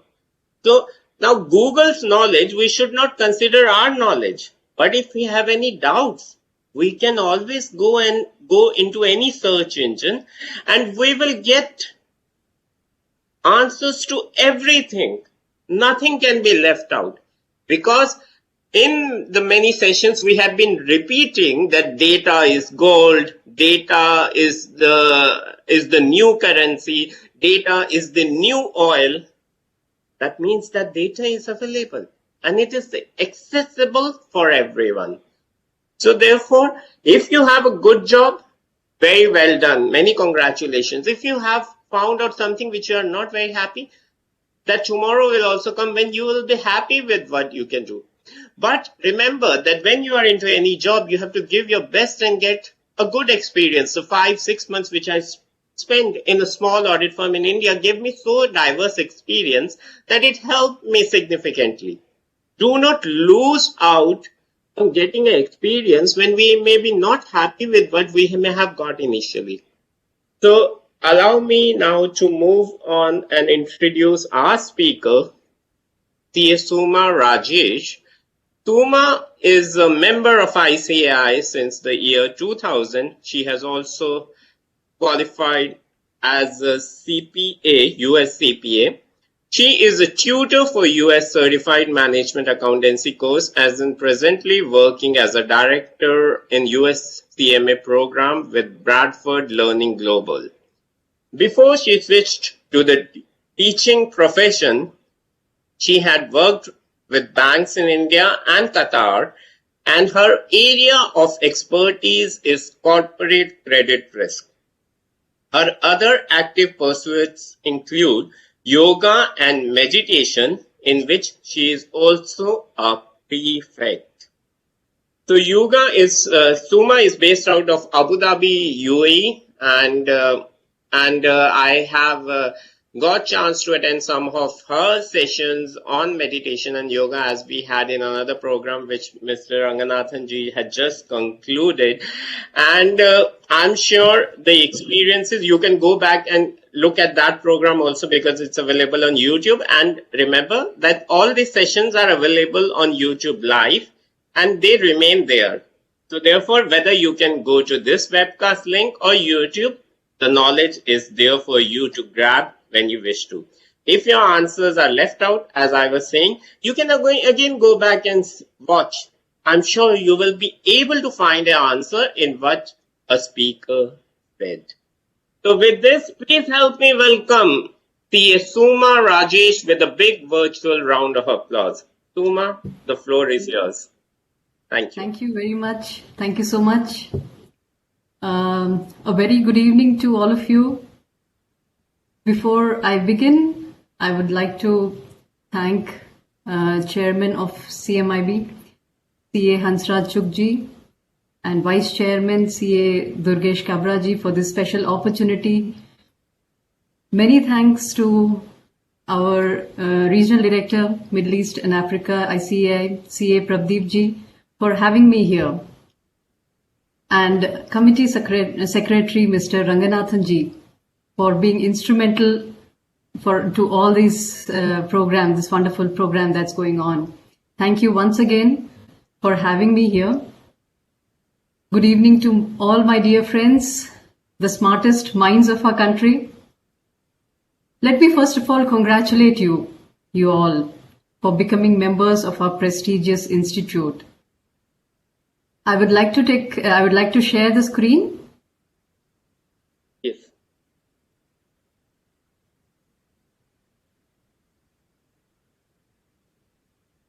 Is the PowerPoint visible? Yes, visible. Yeah. Okay. So I'm sure you all have attended the past program that has happened over the last 5 days. And there were wonderful speakers talking about success and various other skills, negotiation skills, communication, and what are the different opportunities that you have outside India. I'm sure you all have attended and taken advantage of that. Now we want you all to be, completely prepared before you take that next step. As they say, a career well begun is half done. So we want you all to be fully prepared. Now, when we talk about success in career, one very important topic, very relevant, is the challenges that we come across around our workplace. So challenges are bound to be there. There are going to be some obstacles, some hurdles. So that is where today we are going to discuss. We are going to discuss about two things. That is how to manage this stress at workplace and how can we lead a happy life, a healthy life.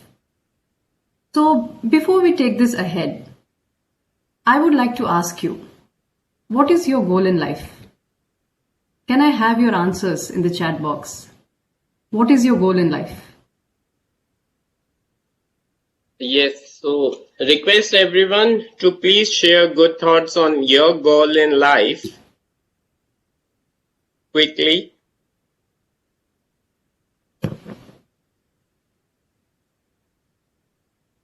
Suma, it will take some time because it takes some time for the comments to be typed and reach here.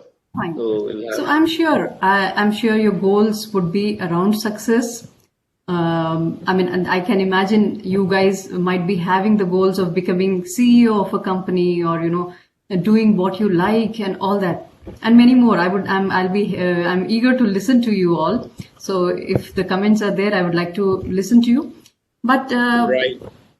yeah, what I would like to mention here is that nothing in life worth having comes easy. Yeah, So we yeah. have one comment. First comment has come from Ashwarya, who says reaching the top order in least number of years. Shubham says to become a business tycoon. Divaka says to become a successful person. Srinivasulu says to live peacefully, ma'am. Yogesh says to have a successful career. Sapan says to be a responsible man. Omkar says to be successful and help other people and humanity. Akash says to live a balanced life and to be successful in my work. Rekha says to become a CA and I have achieved it. Ranjan says to do something better for my village. Dharmendra says to be a big bull in stock market. Nalini says to do best whichever activities we undertake. Ishita says to be happy in life. Yes. So Wonderful, these wonderful. are the comments. Yeah, excellent, excellent. I'm so happy for your interaction, and also very happy to hear your goals. And you are a bunch of great, achievers. And I'm sure you're going to achieve, a lot of big things in life. So my best wishes. I hope you all reach your goals and you achieve your dreams. Now, the point that is relevant to our discussion is that when we have a goal in life, there are bound to be some kind of struggles. Without that, there is no life. Everybody is going to have something or the other. And as some of you have rightly mentioned, that somebody said that you want to do something good for others. Somebody said, I want to have a happy life. Somebody said, I want to reach the top. Now, we all want to do the best in our careers. At the same time, my idea here, which I would like to share during this session, is that we want to be looking at success along with well-being. So we are talking about a very holistic approach. Okay? In all these, when we talk about an all-round development, all-round growth, a holistic approach, we are bound to face certain struggles and we need to manage it somehow. It is important to manage our own self in terms of our expectations, in terms of our responses to outcomes, and also the coping mechanism. So, to this I would like to ask, have you ever experienced stress? A quick yes or a no, if we could do a poll. Yeah. Have you ever experienced stress in your life? So I won't be reading out the names. What we will do a quick count of the percentage, that how many feel yes, Okay. they felt stress, whether it's 50-50 or 30. And before and until the comments come, I will read a few more comments. Suma, which came. Sunil says to be in the most top position in a company. Neeraj says exploring knowledge, what we have studied. Dataram says financially independent and then explore life, explore self. Jyoti Lakshmi says balance life and contribute to nation and profession. Jitu says to have a peaceful, healthy and happy life. Ashwarya says, so that's it. Wonderful. So a lot of people talking about, developing that larger sense of self-identity, going beyond oneself and serving the nation, somebody said. That's wonderful to hear. That's wonderful to hear. And that is what we are going to look at, how we can make this whole approach an all-rounded development, how we can grow in a more holistic way. So, if at all, have you got the replies to this question? Yeah, How many of you? 100% is yes, because many have also added a line that we had appeared in exams, so we face a lot of stress during exam times. Absolutely, absolutely. So CA has done, has, really given you the experience of stress also. And now to this, my question, next question is, have you actively managed it? Yeah, Have so you actively managed to become stress-free, or you just lived with it? That is my next question.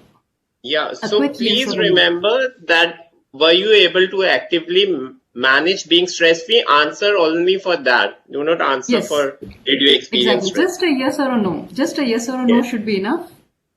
Have you actively managed the stress that you went through during your CA or any time, any other time? Yeah, before that comes, I had one left out comment for that question.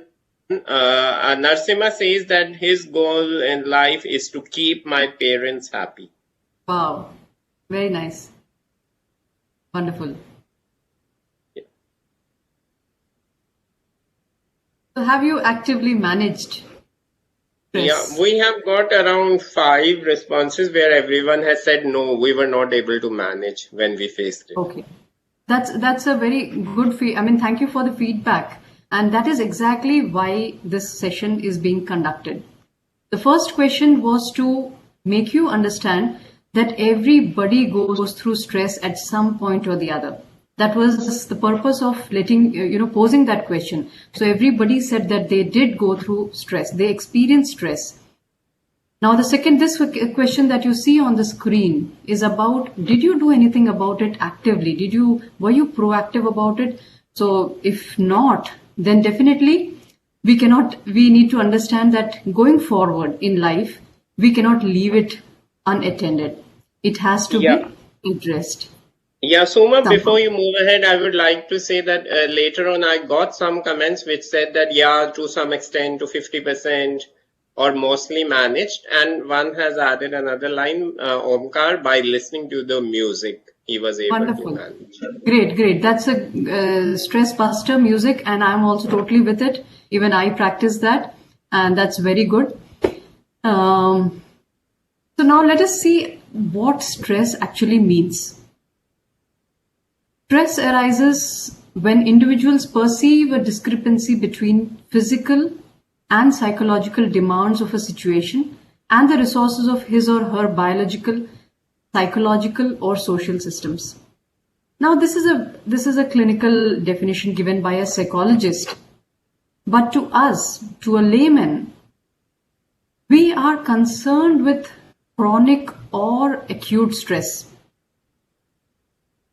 which is a warning signal. We cannot leave it unmanaged. Now, if you ask me, what happens if it is not attended to, if it is left unmanaged, then it can have impact on not only at the physical level, but also at emotional level. I don't want to scare you, but if it stays for a prolonged time and unmanaged, then it may lead to serious burnout or depression. Now, stress can happen, everybody these days are experiencing stress, as this particular survey of Deloitte says that almost 50% of the younger generation people are experiencing stress. Now, this stress can be transactional. It could be just a one-off case. Once in a while you feel stressed out, or it could be something that stays with you. Okay. Now, it can be, to some extent, you may feel that it is helping you, because to some extent, a little bit of stress actually is good. For example, if I'm driving a car, there is a little amount of stress and that keeps me alert. Okay. It keeps me alert because that stress is good because it is within manageable limits. I'm not panicking while I'm driving. But that little bit of stress helps me to stay alert. But there is some stress which is negative stress, which impacts me. It impacts my productivity. It impacts my efficiency. In that case, that stress is not good and it has to be handled well. Now, while we need to understand what our stress tolerance limits are, we also need to be trying to enhance that tolerance levels. Today we will be discussing about why we should manage it, and also how we can manage and how we can enhance our limits, enhance our tolerance levels.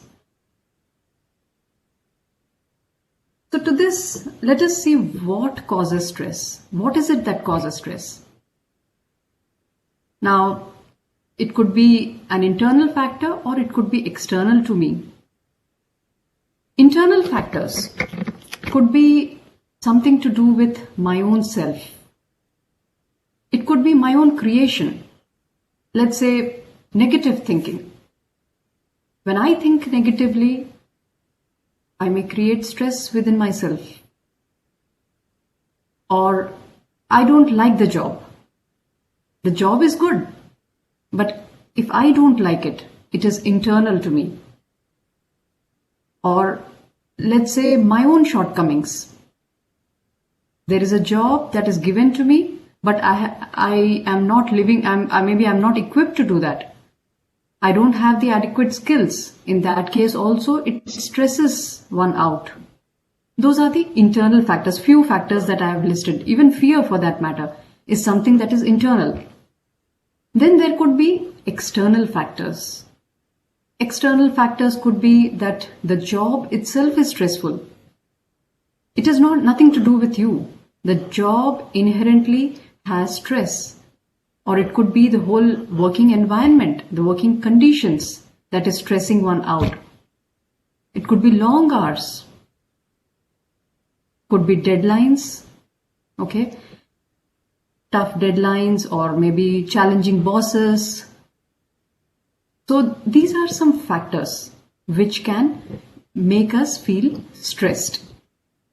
Now, one good thing is that if they are internal to us, we can manage it. And that is the whole discussion today, that how do we manage? And when I say it's good news, internal factors can be managed, it is good news because it is easy to change ourselves. Just think about changing somebody else. You know how difficult it is to change someone, right? It is always easy to change oneself. So to manage stress, if we can manage it at our own level, stress management actually is a part of self-management. We can manage ourselves and we can get over this issue. So now the question is, how do we manage stress? What are the different ways? The first thing, the very foremost thing, is to identify the triggers. What is it that is bothering me? If you would like to put it in the comment box, I would be happy. It would be interesting to know what are the triggers that you come across. The first thing to manage is to first of all identify what is it that is bothering me. What is it that is keeping me away from being happy at my workplace? So identifying that trigger is very important. So let's say, okay, there are some, as I told you, there are some jobs that are intrinsically stressful. So these are some jobs: investment banking, risk management and compliance, wealth management, management consulting, technology, accounting. I was on the risk management side. When I was in banking, I was a credit analyst. I was a part of corporate credit department. And that was quite stressful because in fact, that has been termed as the second stressful job when it comes to finance related jobs. It is not, credit department is actually not a revenue generating department. It is to do with compliance. And you have these relationship managers who are coming to you, who have their own goals, who have their own objectives, They want to get that proposal that they put up, they want to get it released, okay? They want to get that sanction. And I was on the other side of, trying to manage the credit part, the risk part, trying to analyze whether it should get through or not. Sometimes I had to do the difficult part of rejecting a particular proposal that came to me, a loan proposal, So there used to be a lot of, clash of the objectives, the targets, and of course that used to lead to stress also. So with this experience, I would like to share how I dealt with it. The first thing is, according to me, when it comes to job, I think that it is very important to love what you do. If you love what you do, half your stress is out of the window. So love what you're doing day in and day out. Now this career that you're trying to build, this is going to stay for 2 or 3 or 4 decades till you wish to be working. So you want to be doing something that you like to do. So now, if you have a choice at this stage, if you haven't started yet, if you have a choice, go for something that you like. For those who have already started working and you're not liking that job, give yourself some time to understand what this job is. Okay? Give yourself some time, try to see what good things it has to offer. Is it your calling?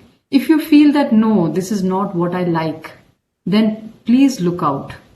Look out for other kinds of roles, other kinds of fields. There are innumerable opportunities there. You can go into accounting, you can go into auditing, you can have your own firm, you can join corporates, you can go into banking. There are a lot of opportunities for CAs. So keep your options open at this stage and figure out what is it that you like. And automatically you will love to go to work every day when you like what you're doing. Now, I understand everybody may not have the, freedom or may not have the fortune of liking or, loving what you do. You are stuck with a job. It is possible. You have to pay your bills. You are stuck with that job. You are not able to, get out of it. Then I would suggest that you start looking out for what is positive in that job. Try to focus on what good is there. So that is about the job part. Second is, if you find a person who is bothering you, okay, if once you have identified the triggers, and I'm just, for example, I'm taking 2-3 cases here. First was the job. Second is where you have problem with somebody, let's say a demanding boss. Now, understand one thing. People are not inherently bad. Okay? Everybody has their own objectives. Everybody has their own, role to play. If you have, if you are finding it difficult to work with someone, let's take an example of a demanding, difficult boss. There's a lot of work.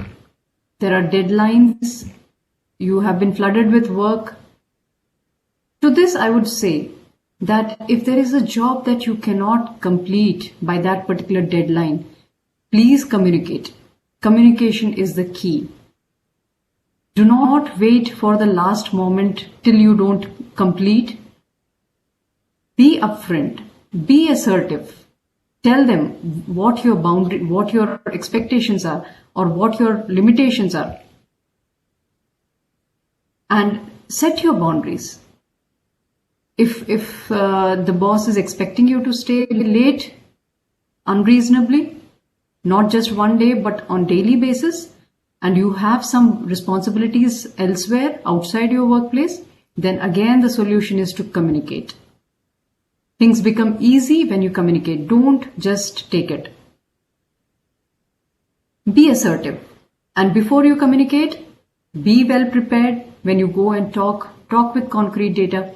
Of course, that is, I'm sure that must have got covered when our speakers had addressed about communication skills.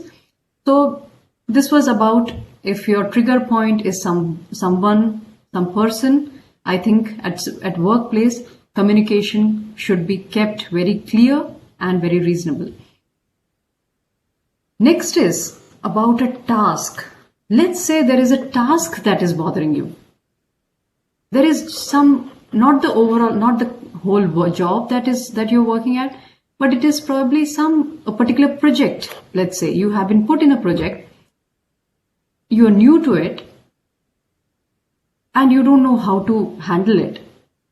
To this, I would say that you have to rise up to the expectations of the role. You feel that, I have just done CA and this particular topic was not covered in CA. Do your homework.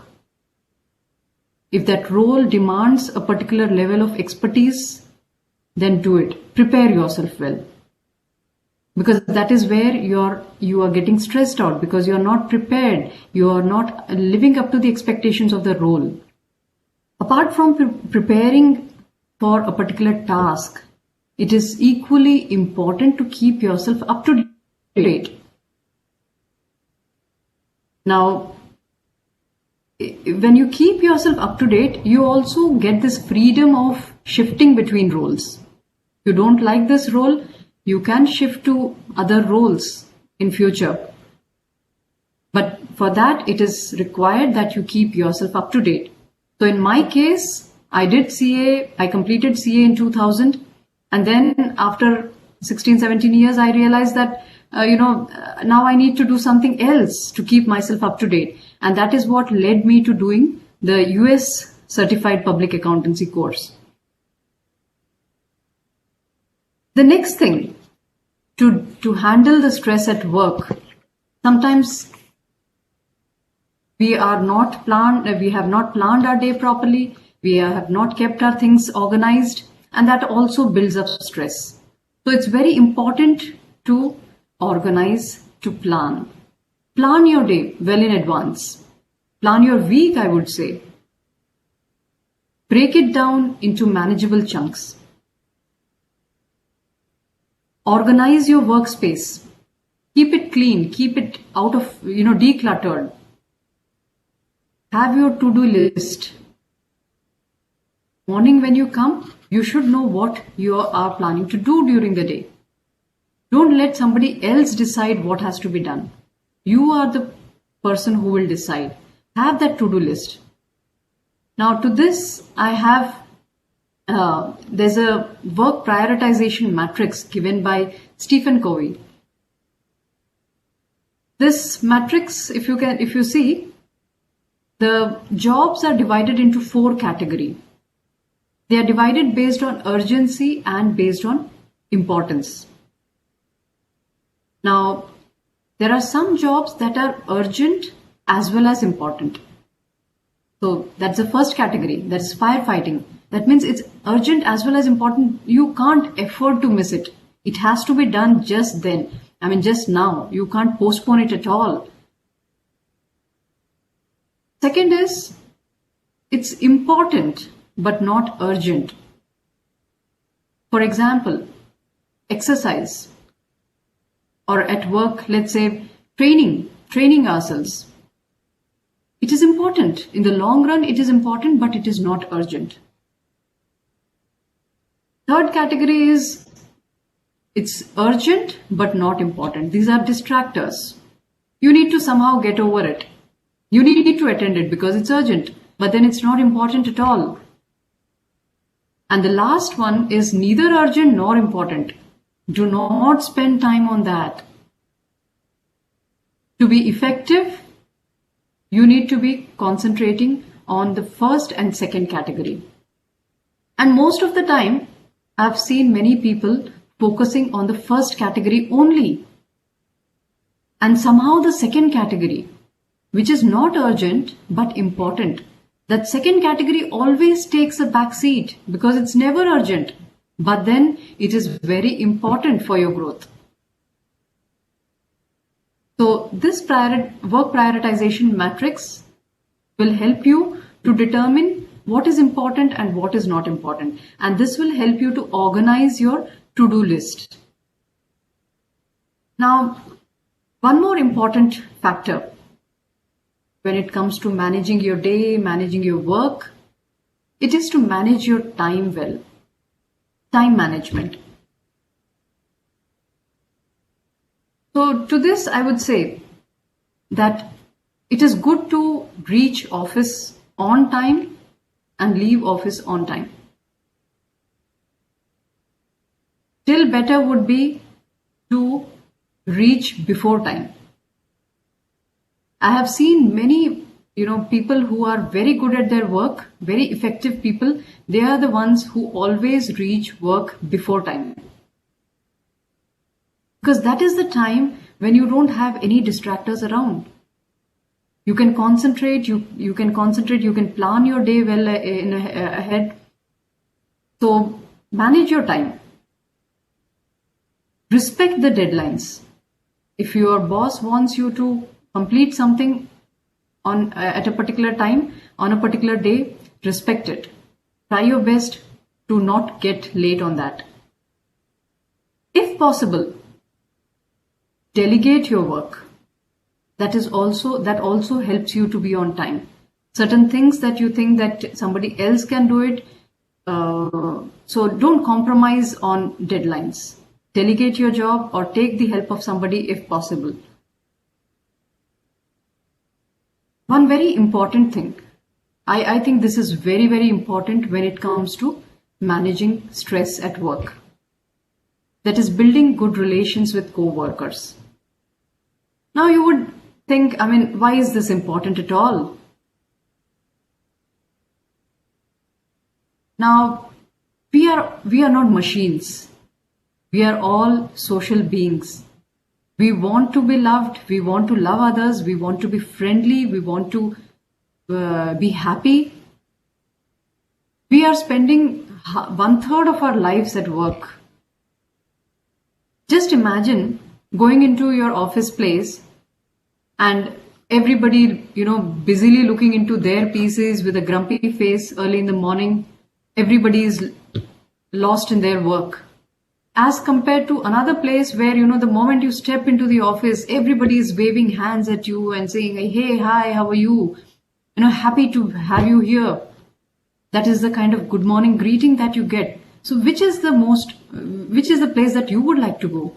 Obviously the second place. We want to be surrounded by people with good vibes.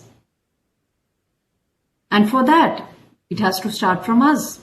How can we add to these good vibes? Be friendly.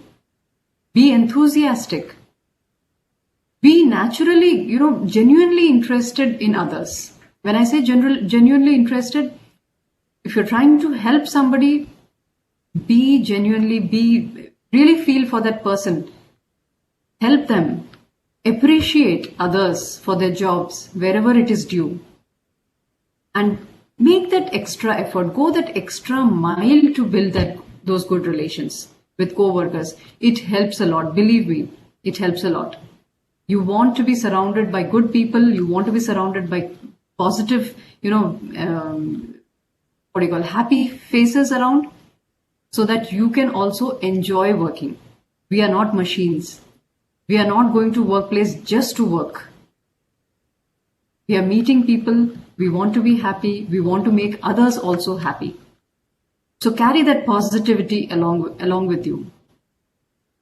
Now, talking about the internal factors. Just now we discussed about what happens if the job is bothering us, or let's say some person is bothering us, or the task is bothering. What about our own self? We need to work on ourselves also to be able to manage stress. So this particular slide, as you can read, it says external circumstances do not have intrinsic capacity to create stress, but instead their effect is mediated by the individual's perceptions, capacities, and understanding. So this means that stress is not what happens to us. It is our response. It is what we choose to respond. That is how we are reacting to the situation. Situations by themselves are not stressful. We choose to get stressed out. So the point here is that we need to work on our own self. So here's a slide which talks about the famous tennis player. She says that I'm not perfect. I'm not going to win every match, but it's my effort level that matters. In fact, the first sentence says that the biggest stress is thinking about disappointing my team with my results. So the purpose of me taking this, having this slide here is to tell you that stress is something that everybody goes through. It is not just you or me. It is everybody that experiences stress. It could be moderate or it could be severe. The severity may change, may differ. But then there is everybody going through stress and everybody is trying to manage it. So here Naomi is also saying that I make it a point to, I'm telling myself that it's my effort that matters.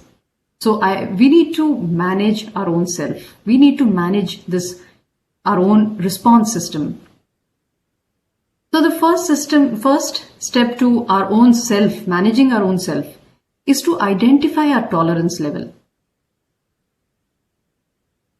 Now, tolerance levels can be different. It could be, there are some people who can manage to have higher stress, and there are some people who have lower tolerance levels. In fact, tolerance levels depends on our mental capacities, our approach to life, and approach to work. And let me tell you something. Tolerance level keeps changing at different phases of life. I might have a higher stress tolerance level today, and I might not have the same tolerance level after few years, because I have different roles to play.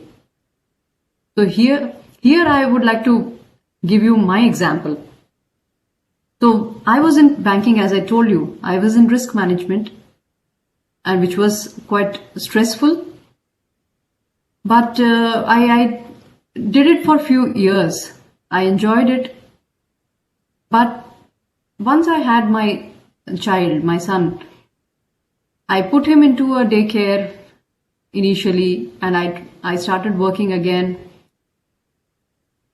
But somehow it was getting on to, I could not manage the stress because my child was not happy. When I used to come home, he always used to be very sad to be away from me. He used to fall sick every now and then. So now, balancing between work and family was getting difficult. Something that I did for years together slowly started, my tolerance level of stress started reducing, or I would say it got enhanced. The stress levels got enhanced because I had different roles to play at that point of time. And fortunately or unfortunately, my husband also is in the same field. He's also into banking. He also had a similar stressful job. And since he was in a higher position, he had more stress. So at some point, we had to take this call that, somebody has to step down. And I decided that I need to quit. And I quit my job. The day I resigned, because I was good at my work, surprisingly, which, it never happened in the history of the bank, but they offered me to work from home. They said, we can't afford to lose you. So with all your other roles that you have to handle, we understand you need to take care of your child. But even if it's instead of 8 to 10 hours, just work for 5 hours or 4 hours. We leave it to you, but you work from home. And nowadays working from home has become common, but I'm talking, this was like 10 years back. So they had my PC, my desktop from the office, it was shifted to my house, and they gave me that flexibility to work from home. Now, Now, what I'm trying to say here is that we need to identify our own tolerance level and accordingly take a call, whether we can handle it or not. Some jobs are intrinsically stressful, so we need to understand our own system. And we also need to, at least we need to acknowledge that a particular job is more stressful so that we are prepared for it. And if you think that you don't have much appetite for stress, then go for something that is less competitive. Now you would think probably that does less competitive job means less success? Not at all. Believe me, taking up less stressful jobs has nothing to do with success. So I feel that you have to determine what is your tolerance level, what is the capacity of you taking stress, accordingly take that kind of job. And if you still love something, try to enhance your tolerance levels. That is very much possible once you identify what your levels are. For that, we need to improve self-awareness. We need to know what our strengths are, what our weaknesses are. If you have strengths, try to leverage it. If you have weaknesses, try to develop on them. This is a very important exercise that you must be doing. Unless you know your own self, you will not be able to take it forward. Be happy. Be proud of your strengths. Proud in the sense of a healthy self-esteem. If you have some strengths, feel good about it. If you have any weaknesses, you think that, oh, this is the area where I'm not great at. Maybe let's say communication. Work upon it. And there is nothing, हम बचपन से हर चीज सीख कर नहीं आते हैं. There are things that we need to learn, we need to upgrade ourselves, we need to upskill ourselves.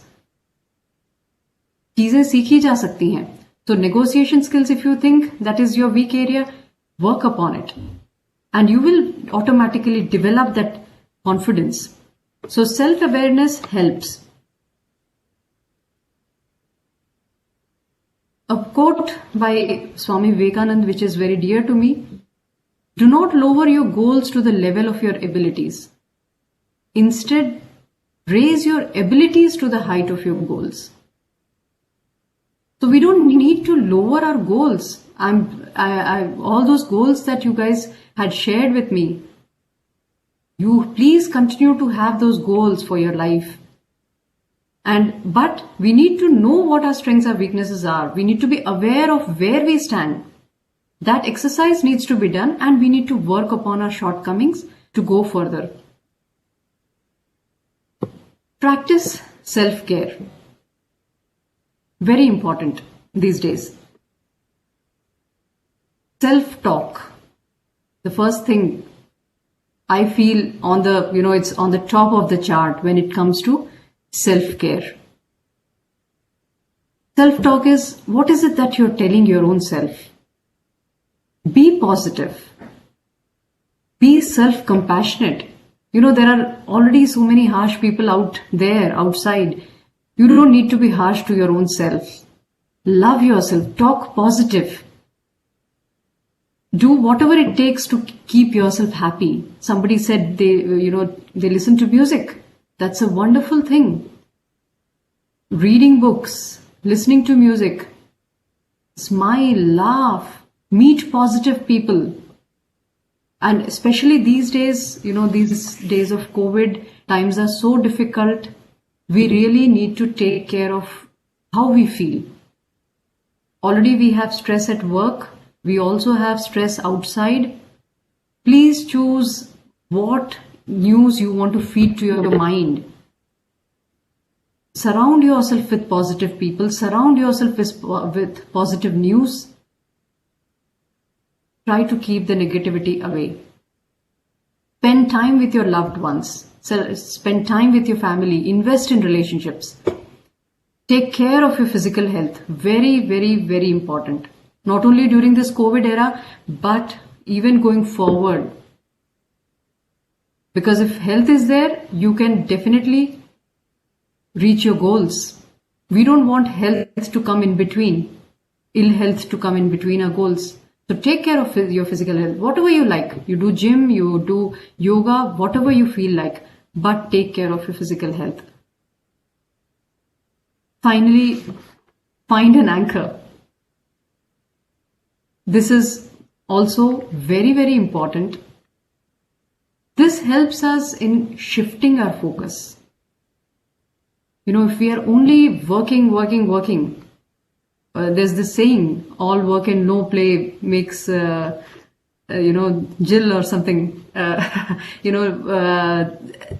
You can't just keep working the whole day. You need to find an anchor. It could be meditation, it could be prayer, it could be, talking to somebody you love. It could be your mother, your father, from where you can derive strength. So you don't need to carry that whole responsibility on your shoulders. The moment you find an anchor, you feel relieved. You feel that your stress, your responsibility is shared. I'm telling this from my experience because I have been practicing spirituality since the last 25 years. So I can bet on it that this is a very strong support system in life. Finally, practice gratitude. Every day at the end of, just before your bedtime, I feel that it's very important to say thank you, to just feel grateful for all those things that you have. In fact, I'm sure everybody during this COVID have realized that we need to focus on our needs rather than our desires. So just before you close the day, feel thankful for what you have. So in this context, I love this saying which I'm sharing here. This is by famous Amitabh Bachchan's father, the famous poet Harivansh Rai Bachchan ji. जो मन का हो तो अच्छा है, जो मन का ना हो तो और भी अच्छा है. Something that is of your wish. If that happens, it is good. If it doesn't happen, then it is still better because it is of the will of the divine. That quote, I'm sure, helps us to become stress-free. Remember, before I end, I would like to say, we are not running a sprint here. You are in for a marathon. It's a long journey. So, it's always better to aspire for wellness, an all-rounded growth, well-being, and develop that larger sense of self-identity. Think of a wider sense of belongingness. Embrace everyone around you. Take along everyone with you in this journey of your success. So I think that is it from my side. Thank you very much. Thanks. Thank you so much, Suma, for a wonderful session, and we can take questions. I request everyone that we have time for questions, so please do type in your questions. And by the time questions come, Suma, can you stop sharing your screen so that everyone? Yeah. And I have a question which I do not remember whether it was in this session or mostly I think in last session it was asked, in the last program, 7 days, that many of, young professionals are being offered a relationship manager role, and they were looking at credit risk like you were in. So as far as I understand, the banking industry here in UAE, I have seen so many of the chartered accountants in relationship manager role, and they have climbed the ladder and, even achieved position which is near to CEO from that role. So if you can, in Indian context, share some experience so that in banking industry, considering you have experience, if we can remove some doubts from the mind of our young fellows, that will be great. Yeah. Absolutely. I mean, it's a wonderful field to be in. So relationship management is to do with it's on the. I mean, I was on the corporate side, not on the retail side. So we used to. There was a time when I was also assisting the relationship managers. That was the beginning, where we had to go to meet the customers and tell them about the banking facilities that we could provide to them, and then pitch in, ask them about what their requirements are, and then finally put it up to the credit department to get it sanctioned. So this is a great area to work with, and as you rightly said, yes, that is. It can lead you to higher levels in the hierarchy, definitely. So relationship management, yes, it's on the marketing front. On the where you meet clients, where you have that opportunity of meeting clients, knowing their needs, and working upon and suiting, trying to match what the bank has to offer and what their needs are. Madam, there was one observation. In fact, you had made a question to the audience as to what is it that is giving them stress. And one of our members, Vishal Goenka, he says expectations. Right. Very true. Expectations, only, did he mention only expectations or whose expectations? Yeah. I think expectations of the employer, maybe. No, I think expectations could be from parents, could be from peers, could be from himself. Right. So there are expectations from, first of all, I think there are expectations from our own self. Okay. That is like, trying to be perfect. Many people out there, nothing wrong in it. The first category of expectations are when we are trying to expect from our own self a very high level of standard. Somewhere that also builds up stress. So I feel to that, I would say that it's okay to make mistakes. It's totally acceptable. Okay. That is the way to learning. So just, need not be a perfectionist. Embrace imperfection. That is what I would say when it comes to expectations from our own self. Second is, yes, there are expectations of the role. For that, I would say that, yes, it's very important to understand what the role expectations are. If a particular role expects me to be updated, have a certain level of expertise, it is imperative for us to meet those expectations. There is no compromise on that at all. If there are expectations of the bosses, this is a third category of expectations. Then we need to, see if they are reasonable or not. And expectations of parents, again, if they are reasonable, definitely yes. If it is within your reach, we should definitely respect that. So, Shuja, there are a couple of questions. And then one question has come about. But before that, I welcome our chairman, C. Hansaraj Chukji, who is now with us for the valedictory session. Sir, before you make a closing remark, sir, just one or two questions we'd like to take. You take the questions, no issue. We have. Hi, Suman, how are you? Hello, sir. Hello, sir. Good evening. They take the question, then I'll come for the closing things. There is a member, Vishnu Teja. His question is how to deal with people in senior management who constantly ignore you just because you are so young and inexperienced. Okay. Young and inexperienced. Okay. But I think that's a good question. Initially, it is possible that because you have just joined work, you may be, unnoticed in the workplace. But I'm sure as time passes, it is your work which will speak. वो ज़्यादा दिन छुपने वाला नहीं है. If you work well, you will definitely be noticed. Just have a little bit of patience. That will definitely come by time. So to that, I would only say, just keep doing your job, be patient, and keep your standards high with regard to work. Automatically recognition, will definitely come in. I hope it answers the question.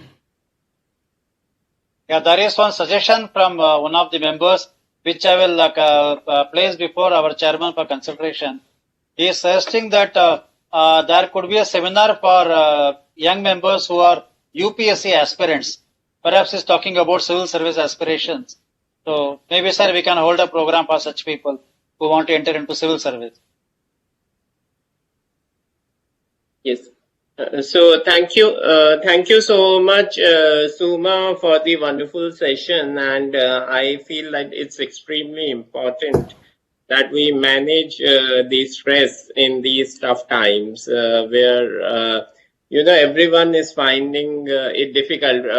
With whomsoever you have a communication, you first thing ask whether you are there, whether you are healthy, you are not. And then when we further go on, we talk about how, the things have been moving and challenging times are there. So with all these challenges, I'm sure when we follow the right practices as you shared, and also Sujit in few days back in his session, he had also shared very similar things to what you have shared. I'm sure the participants will be able to implement it and see that take care of their health, because I have been also told by someone that if we do not take care of health in our early 20s, then we may not feel the pain at that point of time, but once we cross 35, then we may start feeling the pain and understand that that when we didn't took our time for exercises, then slowly, when our bonds become weak, we will feel that our energy and enthusiasm is going down. So it's extremely important that in early 20s, we give time to exercise. But as you said, that whether it's exercise, walking, swimming, so many things are available, gymming. So thank you so much, and thank you for accepting our invite. And I request our chairman. I would also like to thank you. Yeah. Thank you. Thanks a lot, sir, for having me here, for considering me worthy of, interacting with our newly qualified CAs. And it is a great idea to have this program, because this is something which we didn't have, 20 years back. So it's a wonderful idea. I'm sure it is helping all the newcomers. And once again, thank you very much, Hansraj ji and Kabra ji. Thank you for your taking time out. I really appreciate the resourceful person like you, or the personality like you is a strength for this institution and for the committee as such. And it is not rather we feel obliged that you have taken your time off the busy schedule, and I hope in the time to come also, whenever we need you, so you will be there as a part of some project or these kind of programs. Sure. Those are the words. Anytime, sir. Anytime. Thank you. I'll be always available. Yes. Thank you very much. Thank you very much. You see, like today is the last and the concluding day of the 6th day program, which is in continuance since I think 8th of May we started, and yes. Today is the 13th. All 6 full packed, jam packed with best of the speakers, whether from the India or the overseas, from a different locations, and maybe running into so many numbers. Maybe in a day, sometime if it is a panel discussion, so maybe moving to the 5-7 speakers, and if it is a lecture wise, so then 2-3 speakers on the same day. So many resource and so many resources, and ultimately, and what the concluding things comes is from our mind. It's an appreciation which comes from the participants, and which has to go and it has to flow from the to those who have really been taken their time out, and naturally the organizers are the contributors like Prabdeep ji and Ranganathan ji, those who have taken pain for building it up. From the first day, from the 8th, I can start with like Maitri, Swaminathan and Anand Jangir. They have spoken some tips and traits on the technology or the corporate words of the future success. Success is definitely bound to come for everyone, but they have to follow the path of the success. You see, like there is a principle and the rule-based life for everyone. For me, it may be different. For you, it may be different. For the younger ones, it may be different. For the younger one, because they are at a executive level or the starting level, and it is well said, once you put your first step in a strong manner, so then it goes in a strength goes along with that. Your speed and accuracy goes up. So the first day, I'm very grateful and thankful to Maitri and Anandji for taking his time out and sharing so many good things with the participants. I'll through my Ranganathanji, I'll definitely like them to share thanks from my side also, from the on behalf of the my co-chairman also, and on behalf of the team of the committee also. Second day, 9th, the Kamal Garg and the Silpa Tiwari, they brought us how to be successful in the corporate journey or the self-assessment for the career planning. You see, like it is a well said by someone, कि first one thing, if one can measure it, then one can manage it. If you can measure your weaknesses and the strength, so then definitely you put a step further for managing it in a strong manner, so that it gives a yes. If you cannot measure it, how you are going to manage it? It is the otherwise also. First is to understand. Naturally, I can only share with the participants. Starts measuring your weaknesses and the strength, and understanding the opportunities and the challenges around us. So naturally the things will be little easy to get control on it, and naturally then your speed and accuracy will be moved further. And the corporate journey is little different than the your own journey or the journey if you go for the practice. So though there are certain common things which needs to be there for the each and every professional, but somewhere there are the differences also. If you are with the corporate, so things are little different. Here, if you are into practice, so you have to serve to the number of clients. There you are served to the one corporates. So those kind of differences has to be understood with. Those kind of things has to be brought in such a manner, so that whatsoever you are doing with, that has to be excel there in itself. So I, on behalf of the each participants and on my behalf and behalf of the committee, thankful to the Kamalji and the Silpaji for bringing out so many good things in the minds of the participants. On the very next day, 10th of May, this Adil Buhariwalaji and Sujit Sukumaranji and Amit Arora, a man from Delhi, who has really been brought so many good things. He has been praised all across, whether it is the Delhi young chartered accountants or because he has some unique qualities in him. I do not know what is the attraction point, but it has been well appreciated by the so many. I also sometimes feel like we would have been in a different. He is from the Doordarshan. He is from the journalism sector, and though he is a chartered accountant, so sometimes it gives in our mind also why we are not different. We would have, if the choice would have been there to have something better been done, but that is not the case. Case is like if you are whatever the area you are into, one can be into the politics also, one can be into the industrialist also, one can be into the entrepreneurship also, one can be into the corporate words as a CFO, CEO also, one can be into the practice to admire with, or whatever you want to draw with or do with. So in the very first stage, one has to take control on it. It is not like you go there and then move further, then came back, and then it's the clarity in the thought that really gives us the consistency approach has to be there. Once you have started the practice, the practice has to be put into the, it is not like overnight you will develop the things. It takes time, but you have to spend time, you have to spend whatever the resources required or whatever the things required there. So those kind of and the communication is the success route. Without the having the hardcore knowledge itself is not suffice. Unless until you have a command on the soft skill or the communication or the you see, like we all are in a dynamic world, we are living in a dynamic environment, and there are certain uncertainties also in the life. Volatile market is there, then uncertainty is also there, then naturally so many disturbances goes with dynamicity is there.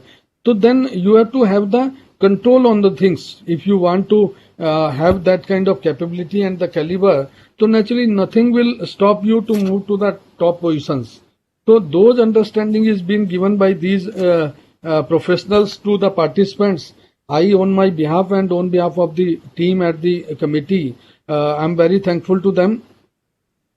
And the very next day, on the 12th, from the all speakers from the different segments, one from the Doha, another from the Abu Dhabi, and one from the Muscat, Ram Mohan Rai ji and Rajiv Shah and Aswani Savrikar, they brought us some kind of the bringing out the mind, whether it is the negotiable skill or leadership lessons from the corporate words, or the voice whatsoever one has to put into the communication. Communication are of a different level, whether it is the personal communication, which attracts to everyone if you are within the peer group, close friendship. But once it is a formal communication, so things are little different. You have to be look like to be a professional. You have to seem to be like of that manner. So it's a different things change. Things changes from time to time. Things changes to whom you are communicating with. The same thing if you are communicating with you within your own group, so things can be communicated in the different manner. If it is on a virtual, on a platform or on a system, so things has to be in a different manner. So those kind of understanding given by them really gives to the participants to at the of the very first stage, because the participants are from the very first stage of the professional. So if they understand these differences at the very first stage itself, unfortunately it was not these facilities were not there in our time. When I qualified way back in the year 1990, it's almost more than 3 decades now. So things were quite different. It was a static world. Environment was different. It was not like today we enjoy all multinational companies here, or the economy sizes of $3 trillion economy. Then it was a small and medium entrepreneurs here, or the enterprising. So things have been really moved very fast since after 1992. So we all have to understand with, and we all are living in a dynamic environment. Things changes from time to time. Everyone has to understand with that whatsoever is today may not be there tomorrow, or it will not be there day after tomorrow. We have to catch hold on the things on a day-to-day basis, and the knowledge and the dissemination of the knowledge or the usage of the knowledge is the parameters by which you are being judged as a good professional. So with those kind of understanding, all the participants, if they understand with and they move accordingly, so then definitely these are the resourceful person. These are the contributors. They have brought us to that extent, and I hope their words will be there in the minds of the participants, and participants will be making use of those words in the best of their manner for their own growth also, and the growth of this bringing out good for the profession also. The next day, the 12th, yesterday, only there were a panel discussion on the career opportunities abroad. Naturally, the beyond the boundaries, if we talk about, we are there in India, but the opportunities are there across the globe, whether it is the developed nation or the developing countries, or the countries like Gulf countries, or the African countries, or other countries across the globe. So there are huge opportunities. And it is not like we have to limit ourselves thinking about our vision should be such a strong, wherever you find it and it suits to you. So those panel discussion has brought in the minds of like panelists from the Abu Dhabi, panelists from the Kuwait, panelists from the Dubai, panelists from the Canada, Padmanabhan ji, then Jayasankar Srinivasan ji, Shekhar Nautiyal ji, and Baljit Kalivarna ji. they all are from the different regions, different segments, and moderator was a friend from the Dubai, Anis Mehta ji. They brought so many good things in the minds of the participants, and participants, I personally feel so, they may have been enriched to the best of the extent, and I'm quite hopeful that they may have clarified whatsoever the doubts remains in the minds. You see, like sometime when I qualified, we were also getting some, why don't you go to the overseas, or why don't you settle yourself to the Australia or sometime other countries or sometime. So these remains in the minds of so many. It is not like one wants to go with or one without assessment, one understanding, one will go there. So, but understanding once been made with, yes, this is the best suited country, or which suits to me, where is the opportunity, what is the opportunity, which financial sector, which sector, whether it is the auditing, taxation, or accounting, or the investment advisory, or whatsoever the system it may be. So naturally, this is a understanding at the very first stage that strengthens the mind, that makes our vision clear. Though we may one move or don't want to move with, that is a different thing. But it is a clarity and one's own vision also grow with.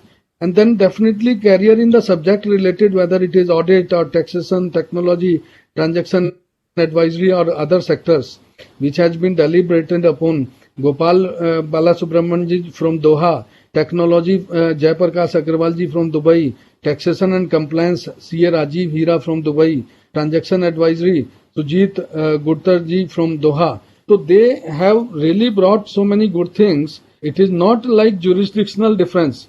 It is the subject wise also. One feels like